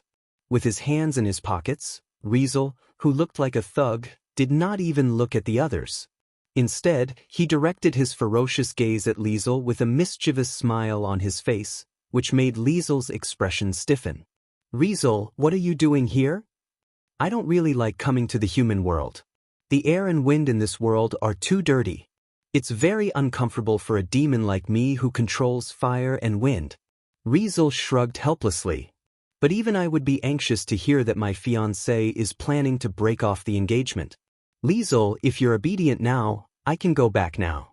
In other words, Rissel came here specifically because he heard that Liesel was planning to break off the engagement? That's quite thoughtful indeed. But it's a pity that he used his thoughtfulness on the wrong person. "Rissel, you're not anxious about me, your fiancé. You're anxious because the path of building a good relationship between Phoenix and the Gimli family is about to be gone, right?" Liesel looked at Rissel coldly. "Since you already know that I'm planning to break off the engagement, you still came to me. That will only intensify my thoughts." Rissel was still smiling mischievously. Even his eyes revealed a look of indifference, as though he was scoffing at Liesel's thoughts. "Say, Liesel, don't tell me you don't know that the Gimli family's current situation is not as good as it seems on the surface?" Liesel did not say anything. She only stared at Rissel, which made him twitch his mouth helplessly. In the perennial war with the angels and fallen angels, many pure-blooded demons on our side have died. Even though we're now out of the war, we're still engaged in small-scale conflicts and confrontations with the angels and fallen angels. It's not that there's no danger. This is especially true for young demons like you, who are left in the mortal world and do not have the protection of their families. Reiser spoke frankly. The heirs of pure-blooded demons die in pointless conflicts with angels and fallen angels. It's not rare for the bloodline of the family to be severed. You should know how important this is to us pure-blooded demon families, right? Lias remained silent, but her gaze was getting sharper. It wasn't just Lias. Apart from Aisha, who didn't know what was going on, everyone knew what Rissel was talking about. Even Noah, an outsider who had been in this world for less than a month, could roughly sense the demon's predicament with his sharp political instincts. Due to the large decrease in the number of pure-blooded demons, Beelzebub, one of the current 4 demon kings, developed the technology to turn creatures of other races into demons in order to increase the strength and number of demons. In the demon piece, that gave superior demons the ability to provide creatures of other races for reincarnation, a superior demon could have up to 15 reincarnated demons as servants. This way, with the reincarnation of superior demons, the number of demons reincarnated from other races in the underworld, or more accurately, the demon realm, became stronger and stronger. That was why the pure-blooded demons should be worried. They were worried that the ancient pure-blooded demons like them would gradually be replaced by the reincarnated demons from other races. They would become more and more powerless, and in the end, there might not be any pure-blooded demons in the entire demon realm. Demons do need new blood now, and we won't reject the reincarnated demons since they are our hope to continue living. But we can't let pure-blooded demons go extinct just like that, can we? Rissel looked at Liaz, amused. In order to not let pure-blooded demons go extinct, Gimli and Phoenix chose you and me to give birth to pure-blooded demon descendants. This is a problem that all pure-blooded demon families have to consider. Compared to me, your family situation is more serious. At least I have 2 elder brothers, and you don't have to worry about the Phoenix family having no one to inherit if I die. But your family is different, isn't it? There are only 2 siblings in your family, and your elder brother has already left that family to ascend to the top as a demon king. It's impossible for him to lower himself to inherit a pure-blooded demon family. So, only you, Liaz, are left to inherit your family. Rissel pouted. If you don't find a husband and give birth to a descendant, your Gimli family will be completely cut off once you die. There aren't many pure-blooded demon families left in the first place. If we lose the Gimli family, the demon situation will be even worse. So, our marriage is related to the future of demons. Do you understand, Liaz? Rissel's smile suddenly disappeared, and he stared coldly at Liaz. Even if you want to be willful, I won't let you throw a tantrum. Liaz, I'm not only here to see you today, but also to make you take back your decision. Otherwise, I can't guarantee that I won't do anything bad next. As soon as his words fell, faint magical power began to rise around Rissel's body, turning into scorching red flames that scattered in the room with dense sparks.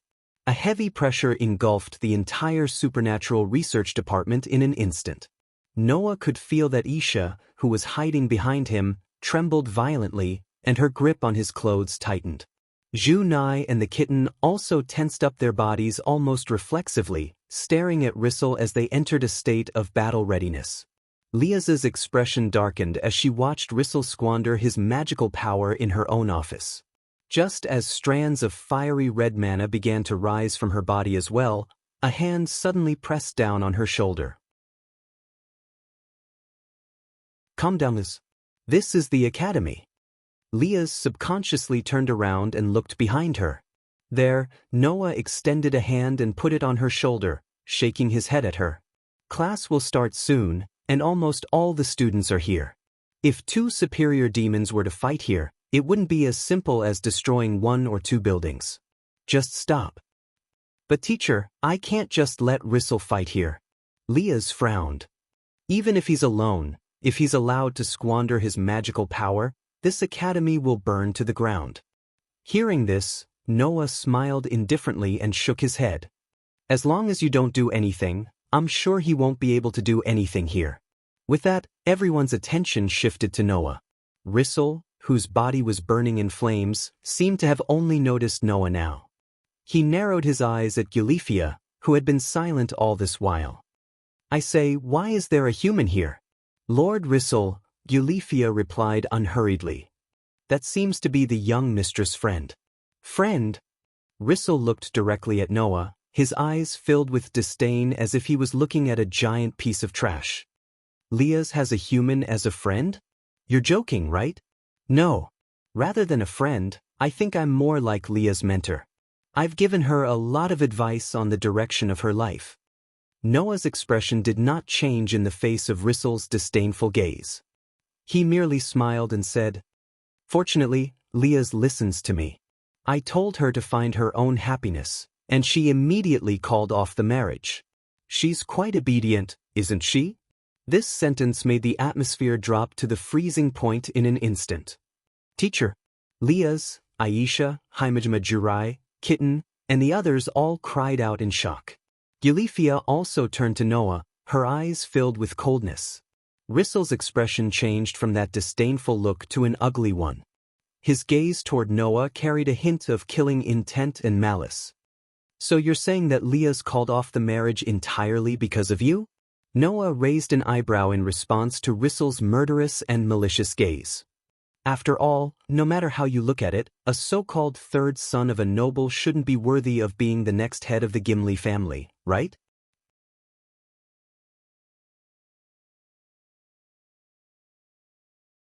Chapter 604. After all, no matter how you look at it, a so-called third son of a noble can't possibly be worthy of being the next head of the Gimli family, right? As Noah's words echoed in the Supernatural Research Department, the atmosphere of the place changed completely. It was as if a conflict was about to break out on the battlefield, and the smell of smoke began to fill the air. Rizier stared at Noah and glanced at Noah's hand on Leah's shoulder. After seeing that Leah didn't resist at all the expressions on his face disappeared. "Teacher!" Leah's eyes widened.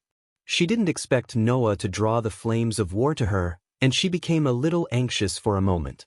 However, Noah's hand on Leah's shoulder kept tightening, to the point that Leah felt some pain. The astute Leah's immediately caught Noah's meaning. Noah was hinting to Leah not to interrupt. Leah didn't know what Noah was planning to do, and while she hesitated whether to interrupt, the anxiety in her heart grew stronger. Sigh. Rizier, on the other hand, actually sighed and pulled out a hand from his pocket to cover his face. "I didn't expect that the culprit who caused the chaos in the Gimli family and the Phoenix family was a human. I don't know how to express my feelings when I think about how I rushed to the human realm because of a human." With that, Rizier opened his eyes and looked straight at Noah through the gaps between his fingers. There was no emotion in his eyes. "Then, it shouldn't be a problem if I kill him, right?"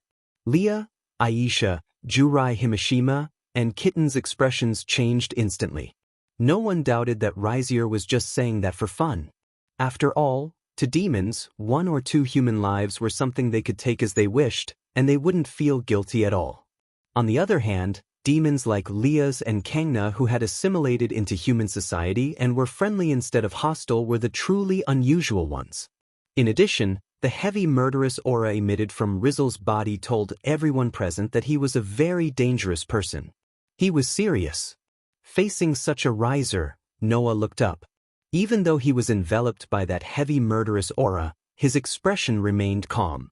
He only said this one sentence. "It doesn't matter. If you can do it, just do it." "Teacher!" Leah's could not help but call out. "Please calm down. Don't worry, Leah's. I'm not losing my cool. I just find it interesting." Noah patted Liesel's shoulder.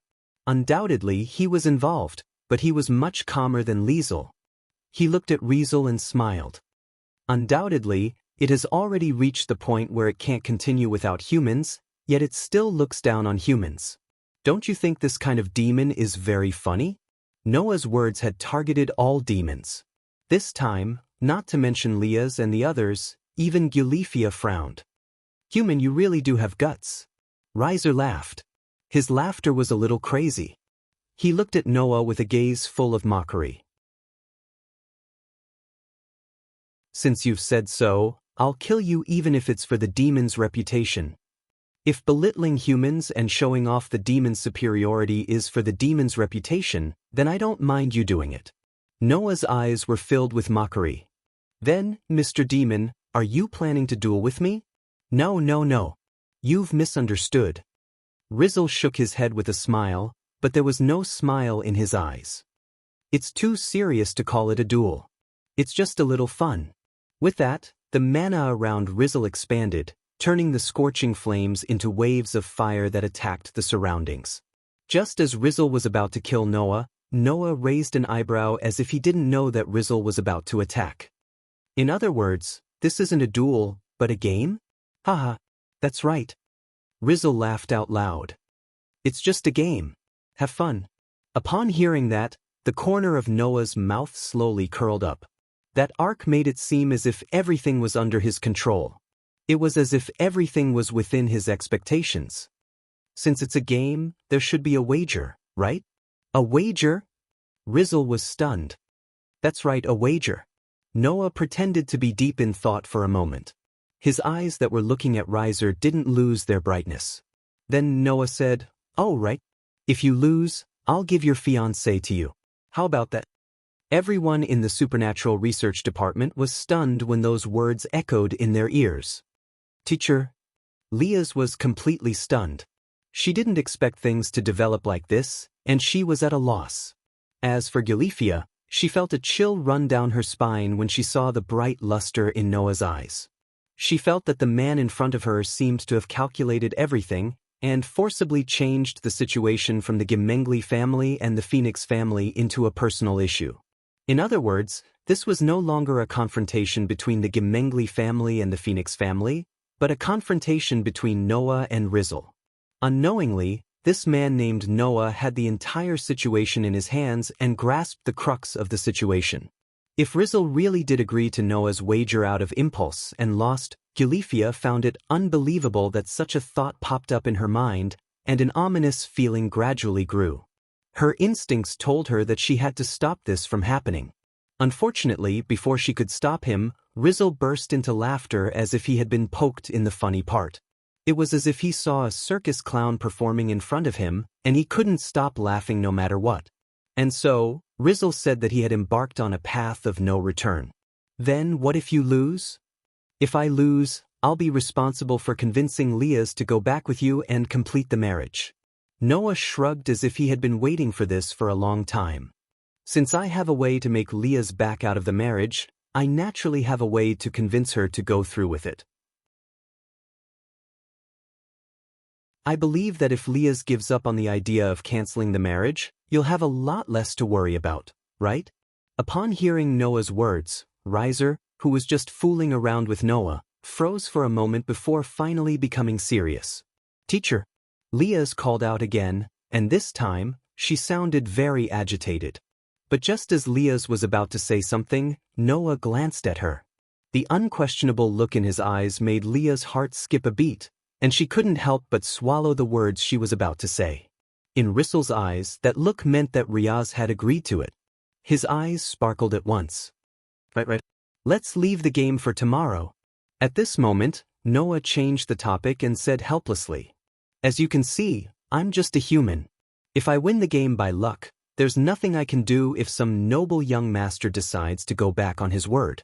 That's why I hope that the Gimli family and the Phoenix family can witness the game tomorrow. That way, you won't be able to go back on your word, right?" Superfluous. Rizzle sneered. Very well. Let the two families be the witnesses. With the nobles as witnesses, you won't be able to go back on your word, right, Leah's? Aye. Leah's took a step forward, but was still held back by Noah. Leah's, if you continue to object, it will only make the issue of your marriage back to an unsolvable stalemate, Noah reminded her. Unless you have a solution, everything you do is just a last-ditch struggle. Leah's was speechless. Very good, very good. Then it's settled. Rizzle's face lit up with joy as he laughed. I'll look forward to tomorrow then. Seeing that the situation had entered an irreversible state, Gilifia had nothing else to say, which made Noah smile. And just like that, the matter was successfully taken over by Noah. Everything was going smoothly.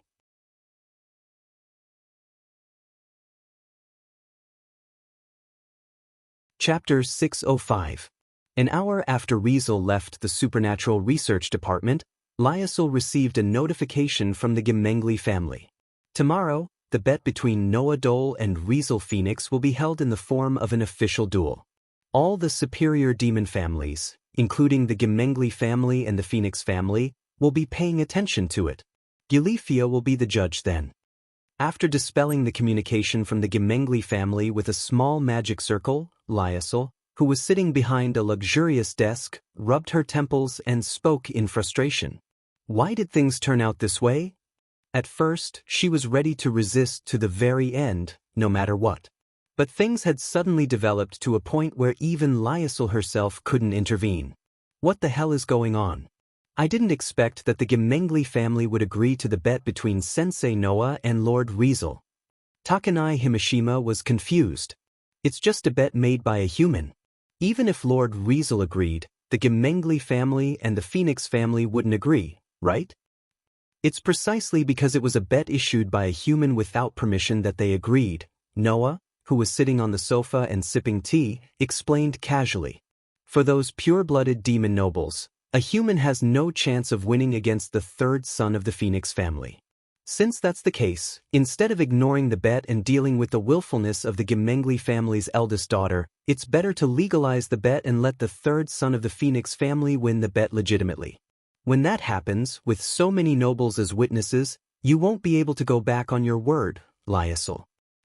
Well, the actions of those nobles are within my expectations. I'm not surprised. Noah moved the teacup away from his mouth, his eyes filled with thoughts. But I didn't expect that the Gemengli family and the Phoenix family would agree so easily in just an hour. Aren't they worried that the young master of the Phoenix family would lose it all? For demons, most of the humans who had a large population were very weak. But Lyasel also said that there were humans who could rival demons. For example, the wielder of the sacred gear. For example, the exorcists of the church. Another example was Noah, who was regarded as a magician. Although most of the mages, exorcists, and holders of sacred gear only had the power to match low-level demons, and some were even weaker than low-level demons, there were still existences that could match high-level demons. Therefore, Noah had originally intended to show a bit of weakness and let the Gimli family and Phoenix family lower their guard against him. However, he didn't expect the Gimli family to agree to this duel so easily. This was truly beyond Noah's expectations. Could it be that those demon nobles really despise humans to the extent that they don't even think that there's a possibility of them losing? If that was the case, then Noah was overestimating the demon nobles. And yet, what Riaz said next answered Noah's question. Even if my mentor has the ability to match superior demons, those nobles would not believe that Rizel would lose. Riaz said with a deep voice, "Because Riser will never die." Hearing Leah's deep voice, Noah reacted instantly. Never die? What does that mean? Don't you know, teacher? It was Jurai Himashima who answered Noah's question. In the past, Phoenix was once regarded as a sacred beast that controlled life and was revered by people. Their tears could heal any injury, and if one drank their blood, they could even become immortal. In the human world, many countries left such legends. Noah also remembered after hearing Jurai Himashima's words. In order to make up for his lack of knowledge in mythology, Noah had also read many books on mythology in the world of the deicide.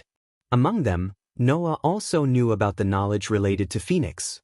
After all, the so-called Phoenix was actually the legendary Phoenix of immortality. And among the sacred beasts of Phoenix, there is also a marquis who is listed as one of the 72 pillars of the highest position, belonging to all the demon bloodlines, Leah said with a heavy tone. Whether it is the sacred beast of Phoenix or the demon of Phoenix, there is almost no difference in terms of ability. There's no difference? Noah narrowed his eyes slowly. I see. So, that's why you said that Riser will never die? Phoenix was the Phoenix of immortality. As a sacred beast that controlled life and had the title of Phoenix of immortality, there was no need to doubt what one of Phoenix's basic abilities was. As a member of the Phoenix race, Rizel has an immortal body, Laius said, emphasizing each word. In other words, teacher, you have to duel with an immortal body. Duel with an immortal body? In that case, it was easy to imagine what the result would be. Even if they are attacked, they can immediately regenerate and heal their injuries. Moreover, the Phoenix family can control fire and burn everything. They are truly immortal. Leah gritted her teeth. Because Riser has an immortal body, neither the Gimli family nor the Phoenix family thinks that Riser will lose to a human. Even if the human has the power to rival a superior demon or even more powerful, Riser will not lose. It was because of this that the Gimli family immediately agreed to the bet between Noah and Riser. They were not worried that Riser would lose. Of course, an immortal body is not truly invincible. If you want to defeat an immortal Phoenix, there are still ways. Leah sighed. After all, even if the body is immortal, The heart and spirit cannot be immortal. As long as you can defeat Phoenix's spirit, you can win. Then their regeneration will stop and they will fall. So, if you want to defeat Phoenix, you either need to have absolute power to overwhelm your opponent and cause his spirit to collapse, or you need to be more resilient than your opponent and continuously defeat your opponent. You need to exhaust your opponent's spirit by defeating him again and again. Tatsunai Himashima also sighed. Of course, if you have the power to rival a god or a demon king, then it is undoubtedly the easiest to defeat the opponent's body and spirit in one fell swoop. In the demon world, all demons were divided into 5 levels. From lowest to highest, they were lesser demon, intermediate demon, superior demon, and demon king. Whether it was Lia, Kana, or Riser, they were all superior demons. So, if you want to crush a superior demon, you have to at least have the power of a superior demon. If one wanted to defeat the opponent again and exhaust the mental strength of a superior Phoenix demon, in addition to having strong endurance and tenacity and the ability to fight continuously, one had to be at least a superior demon in terms of strength. As for having the power to rival a god or a demon king, that level of strength could defeat a Phoenix's body and spirit in an instant, right? No matter which one it was, the Gimli family and the Phoenix family did not think that Noah could have it. So, in the face of a bet that they could not lose, who would disagree? Even if that's the case, are you still going to fulfill your end of the bet? Leah stared at Noah with a serious expression. Maybe you will be killed by Riser. Hearing that, Noah laughed. His laugh was unusually disdainful. To all of you, the immortal body may be very powerful. Unfortunately, I've faced many such enemies, and they are much more difficult to deal with than Rissel or whatever.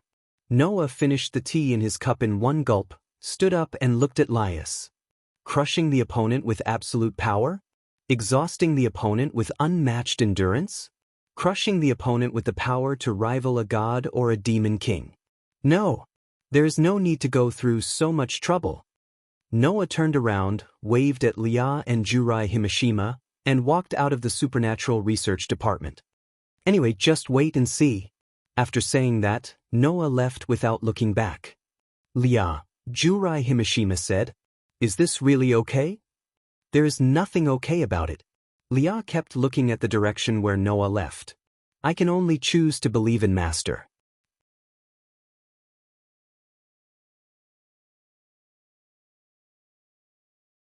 Chapter 606. Eulifia and Riesel came to the Supernatural Research Department in the morning to look for Liesel. There were no classes in Chariot King Academy at that time, so everyone could gather in the department. After Eulifia and Riesel left the Paranormal Research Department, Aisha and Little Kitten left because they had classes to attend. Only Laius and Junai stayed behind after applying for leave. Therefore, when Noah came out of the Paranormal Research Department, there was no one by his side. However, when Noah left the Supernatural Research Department, he met someone on his way to the school dormitory. At the sight of the girl leaning against the trunk of a tree beside School Avenue as if she was waiting for someone, Noah stopped and raised his eyebrows slightly with a spurious smile. The president of the student council is skipping class at this time. How rare. That person was none other than Song Na. That's why I didn't even bring Zhuangji. Song Na, who was leaning against the tree as if she was taking a nap, gently opened her eyes and looked straight at Noah through her bright glasses. Her expression was as serious and cold as ever. "I've heard about it. Teacher, are you really going to challenge the young master of the Phoenix family? Since you've heard about it, it can't be fake, right?" Noah shook his head with a chuckle under Song Na's gaze. "What? Do you also think that I'm overestimating myself by challenging that firebird?" "No, I don't think so." Song Na directly denied it. "Unlike Riesel, I know that teacher's strength is not inferior to a superior demon's. In fact, his true strength might even be above that of a superior demon's. Otherwise, it would be impossible for him to have that level of magic power and deal with 4 fallen angels in one go." Song Na's words confused Noah. "Then you're not here to give me some advice or something?" Since Laius didn't object to the bet between teacher and Riesel, then I have nothing to say as an outsider. I'm just here to say something. Song Na pushed her glasses up and walked up to Noah. In the next second, under Noah's astonished gaze, Song Na bowed deeply to Noah, performing the most profound etiquette he had ever performed. I'm counting on you, teacher. Noah couldn't help but stare at Song Na, who was bowing to him. The surprise on his face was slowly replaced by a knowing smile. Although the Kana Noah knew wasn't really cold, as the next head of the Seedy family, this pure-blooded superior demon also had a cold side to him. In the past, Song Na had been polite to Noah, but that was only to the extent of politeness. He had never bowed to Noah so sincerely like today. That was all for Leah's sake. For his childhood sweetheart.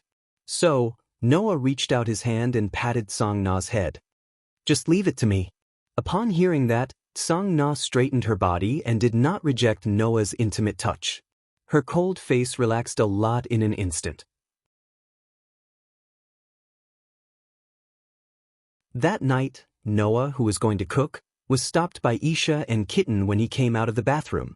Upon a closer look, both Aisha and Little Kitten were wearing an apron in addition to their uniforms. Noah, who had never seen such attire before, was more or less surprised.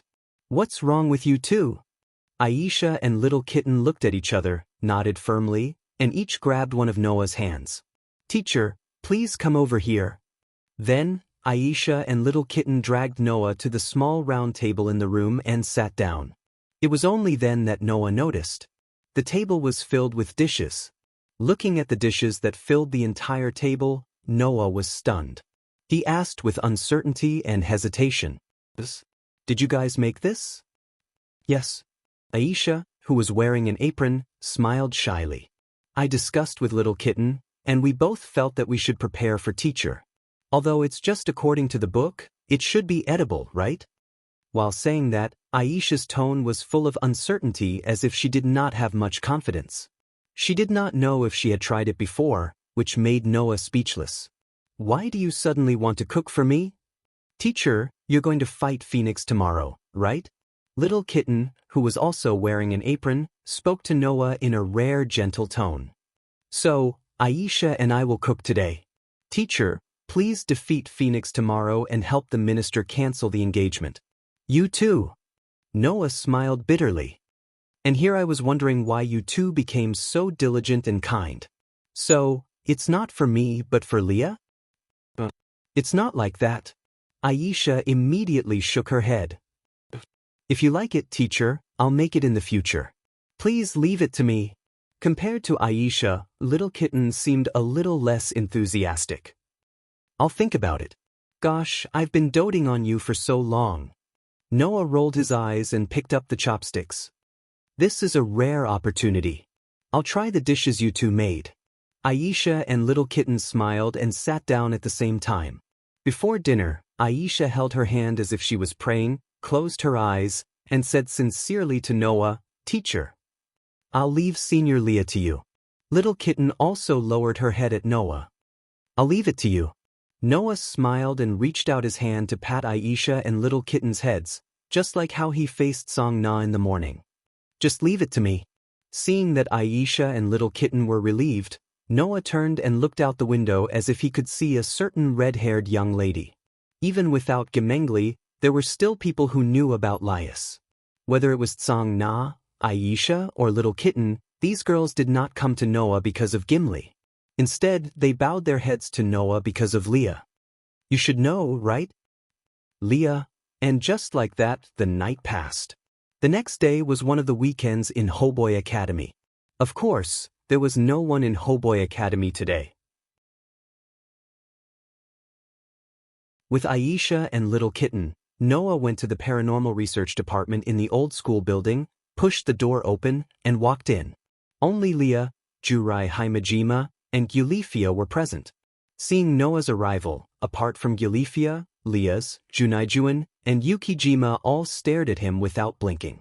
After all, Noah was the star of the show today. Both Aisha and Little Kitten naturally understood this. As soon as they entered the department, they immediately left Noah's side and went to Leah's side, standing with Jurai Himejima, and also looking at Noah. Under such circumstances, Noah only glanced around the paranormal research department, and after a while, he fixed his eyes on Leah. I thought that, at least today, Maya classmate would come. I've specifically told Yudo to stay by Issei Hyuga's side, Lias answered honestly. Because it's not our home field today. You sure are quick to leave. Despite saying so, Noah's tone was full of indifference. Then, where is the young master? Gulifia immediately stepped forward as if she had grasped the right moment. Lord Rissel has already gone to another dimension to prepare. Another dimension? Noah's heart skipped a beat, and he turned to Gulifia. What dimension? The arena provided for Lord Noah and Lord Rissel's duel is a replica of Kuma Academy, Gulifia explained matter-of-factly. In that space, no matter what Lord Noah and Lord Riser do, it won't affect the real world. Moreover, the Jumanli family, the Phoenix family, and other families who are interested in this duel can watch the duel in the alternate space from the demon realm. There is no place more suitable for a duel than an alternate space. Is that so? Noah said in awe. Even an alternate dimension can be used. As expected of the demon realm that can stand against the celestial realm and the fallen realm. Then, please move to the alternate dimension, Lord Noah. Gulifia turned her body to the side, allowing Noah to see what was behind her. Amidst the sound of space vibrating, a magic circle that was slowly spinning on the ground suddenly expanded and appeared before Noah. Gulifia pointed at the magic circle and gave her final explanation. With this magic circle, you can move to the duel area in one go. Lord Rissel is waiting for Lord Noah's arrival there. Noah smiled at Gulifia's explanation. He didn't say anything and simply walked toward the magic circle. Future. Lias, Jurai Himashima, Aisha, and Kitten called out at the same time. Please be careful. Noah's footsteps paused imperceptibly, but he quickly recovered. He waved at the girls behind him and stood on the magic circle. Clang. Before everyone's eyes, the slowly rotating magic array released a radiance that enveloped Noah. Noah's body then transformed into a burst of starlight as he entered the magic array's center and disappeared. Aisha clasped her hands in front of her chest and began to pray. Zhu Nai and Kitten just stared in the direction of the magic array and remained silent. Only Lias had one of her hands in front of her, and there was no telling what she was thinking.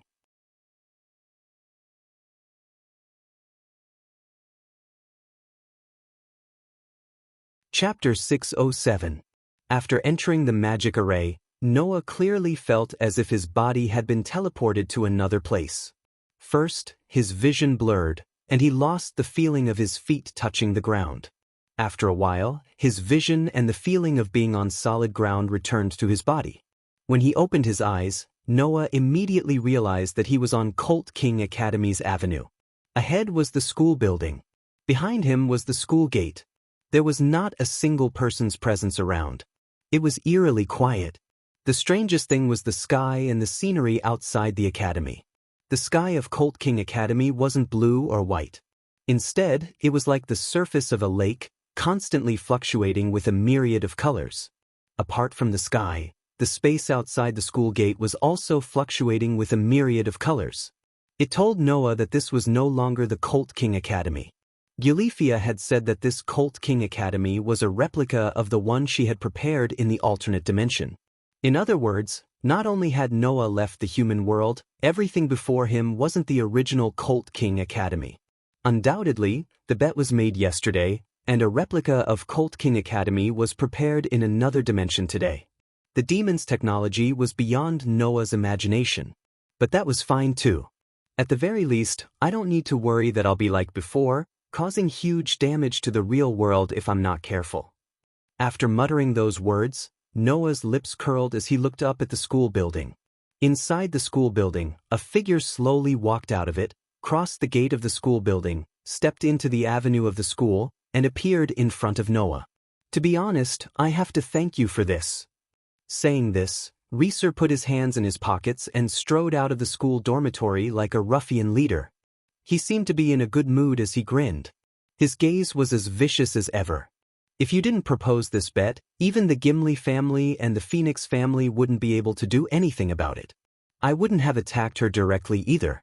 Now, with this bet, she finally compromised. You've done a good deed, human. Rissel stopped about 10 meters away from Noah and opened his arms to Noah. Don't look at me like this. I'm a person who knows how to repay favors. I'll be merciful and try not to kill you, human. However, Noah did not retaliate like he did yesterday in the face of Rissel's playful actions, nor did he show any response. The expression on his face became calmer, and even his gaze became calm. His entire body emitted a tranquil aura. This appearance made Rissel's playful actions seem to have hit thin air. He did not use any strength at all. His originally good mood instantly turned bad, causing him to click his tongue.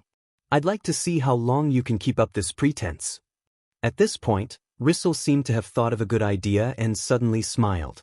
Oh right, this is a rare opportunity. I'll introduce my servants to you. After saying that, Rissel extended his hand and snapped his fingers. Bang! A burst of surging flames immediately erupted from behind Rissel. Like a whirlpool, it spread in all directions and instantly covered the entire space behind Rissel. Immediately after, figures of varying heights quietly emerged from the surging flames and imprinted themselves into Noah's eyes. It was a small team of about 15 people. The team members were all females below the age of 25. Some were wearing armor, some were wearing tights, and some were even wearing cheongsams, kimonos, or gymnastics clothes. They were of different heights and looked very messy, but at the same time, they gave off a sense of order. Among these females, there were two leaders. One of them was a young girl who was about 14 or 15 years old. Her long blonde hair was tied into a drill-shaped double ponytail, and she was wearing a formal dress. The other was a female who wore a mage's outfit and held a long staff in her hand. She looked like an older sister. This group of women dressed in strange clothing, each with their own unique characteristics, but all with the same appearance, appeared in the center of the surging flames behind Riser. As the flames dissipated, they walked forward one after another, arriving beside Riser and looking at Noah with all sorts of gazes. Among these gazes, there was curiosity, mockery, judgment, and disdain. But without exception, all of them had a relaxed expression. Obviously, these girls knew that Noah was about to challenge their master. However, these girls did not think that Noah could win. That was why each of them behaved like this. Unlike Leah's, I'm an adult superior demon. The number of my kin is also the highest, 15. Unlike Leah's, who doesn't even have a full set of kin. Rissel reached out his hand and hugged the two women closest to him as though he wanted to show off his superiority. He then looked at Noah with a mocking gaze. By the way, let me tell you something. Before you fight me, you have to play with my family members first. You can only fight me after you defeat them. As soon as he said that, the female standing beside Rissel immediately looked at Noah with an amused expression. Noah did not know what Rissel was thinking. But there was no doubt that Rissel had broken the rules. As the judge of this bet, Gulifia should have come out to stop it. However, before the time could come, Noah's expression was still calm as he said, "That's right. Can I ask you a question? Do you want to know why I'm doing this?" Rissel spread his hands as though he was helpless. Of course, it's because of the quality. I'm a pure-blooded superior demon, and you're just a human. If I were to fight with you casually, it would be lowering my quality. So, if you can't even defeat my kin, then you don't have the right to fight with me, Rissel continued to speak, but before he could finish, Noah interrupted his performance. I heard that if angels have evil thoughts that they shouldn't have, they will fall and become fallen angels. Is that right? Rissel was stunned, and so were his subordinates. And Noah's next question stunned everyone who was peeking into this alternate space. Then, do you know what gods become after they fall? Not to mention Rissel, even those who heard Noah's words were confused by this question. Gods? Fall? Gods fall? You haven't even heard of it, right? If you don't know, then let me tell you, Noah said calmly. After the fall of the gods, they are known as the god of disobedience. It is a type of god that goes against the myths and will only bring disaster to the human world. Therefore, if there is a human who can kill such a god in an impossible miracle, then they will obtain the power from the gods, exercise the authority of the gods, and become the god slayer. The moment Noah's words subsided, he turned his gaze to Rissel. I am a god slayer. The moment those words reverberated in the entire alternate space, without giving anyone time to react, a monstrous and terrifying wave of mana erupted like a volcano with Noah's body as the center, and exploded in all directions like a sudden surge of stormy waves. For victory, quickly come before me. Undying sun, please bestow upon me a shining steed, a spirited steed. Bring me the light wheel that symbolizes your Lord. The stone plate that had been silent in Noah's heart for a long time suddenly lit up. It suddenly turned and pointed to the outline of a spirited white steed. Then, the sky lit up. A sun gradually rose in the sky that was constantly rippling like a lake. I wonder, if the immortal fire bird phoenix or the flames from the sun, who is stronger? Come and try. As if in response to this casual voice that seemed to come from the horizon, a spirited white steed appeared from the rising sun in the east. Neigh! Accompanied by an earth-shattering neigh, a line of fire descended from the sky. You're tuning in to the Passion Pages YouTube channel. We're so grateful for your support, and don't forget to subscribe to join us on this incredible journey through captivating stories.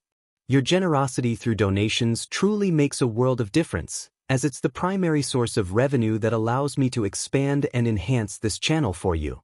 Thank you from the bottom of my heart for being a part of this adventure.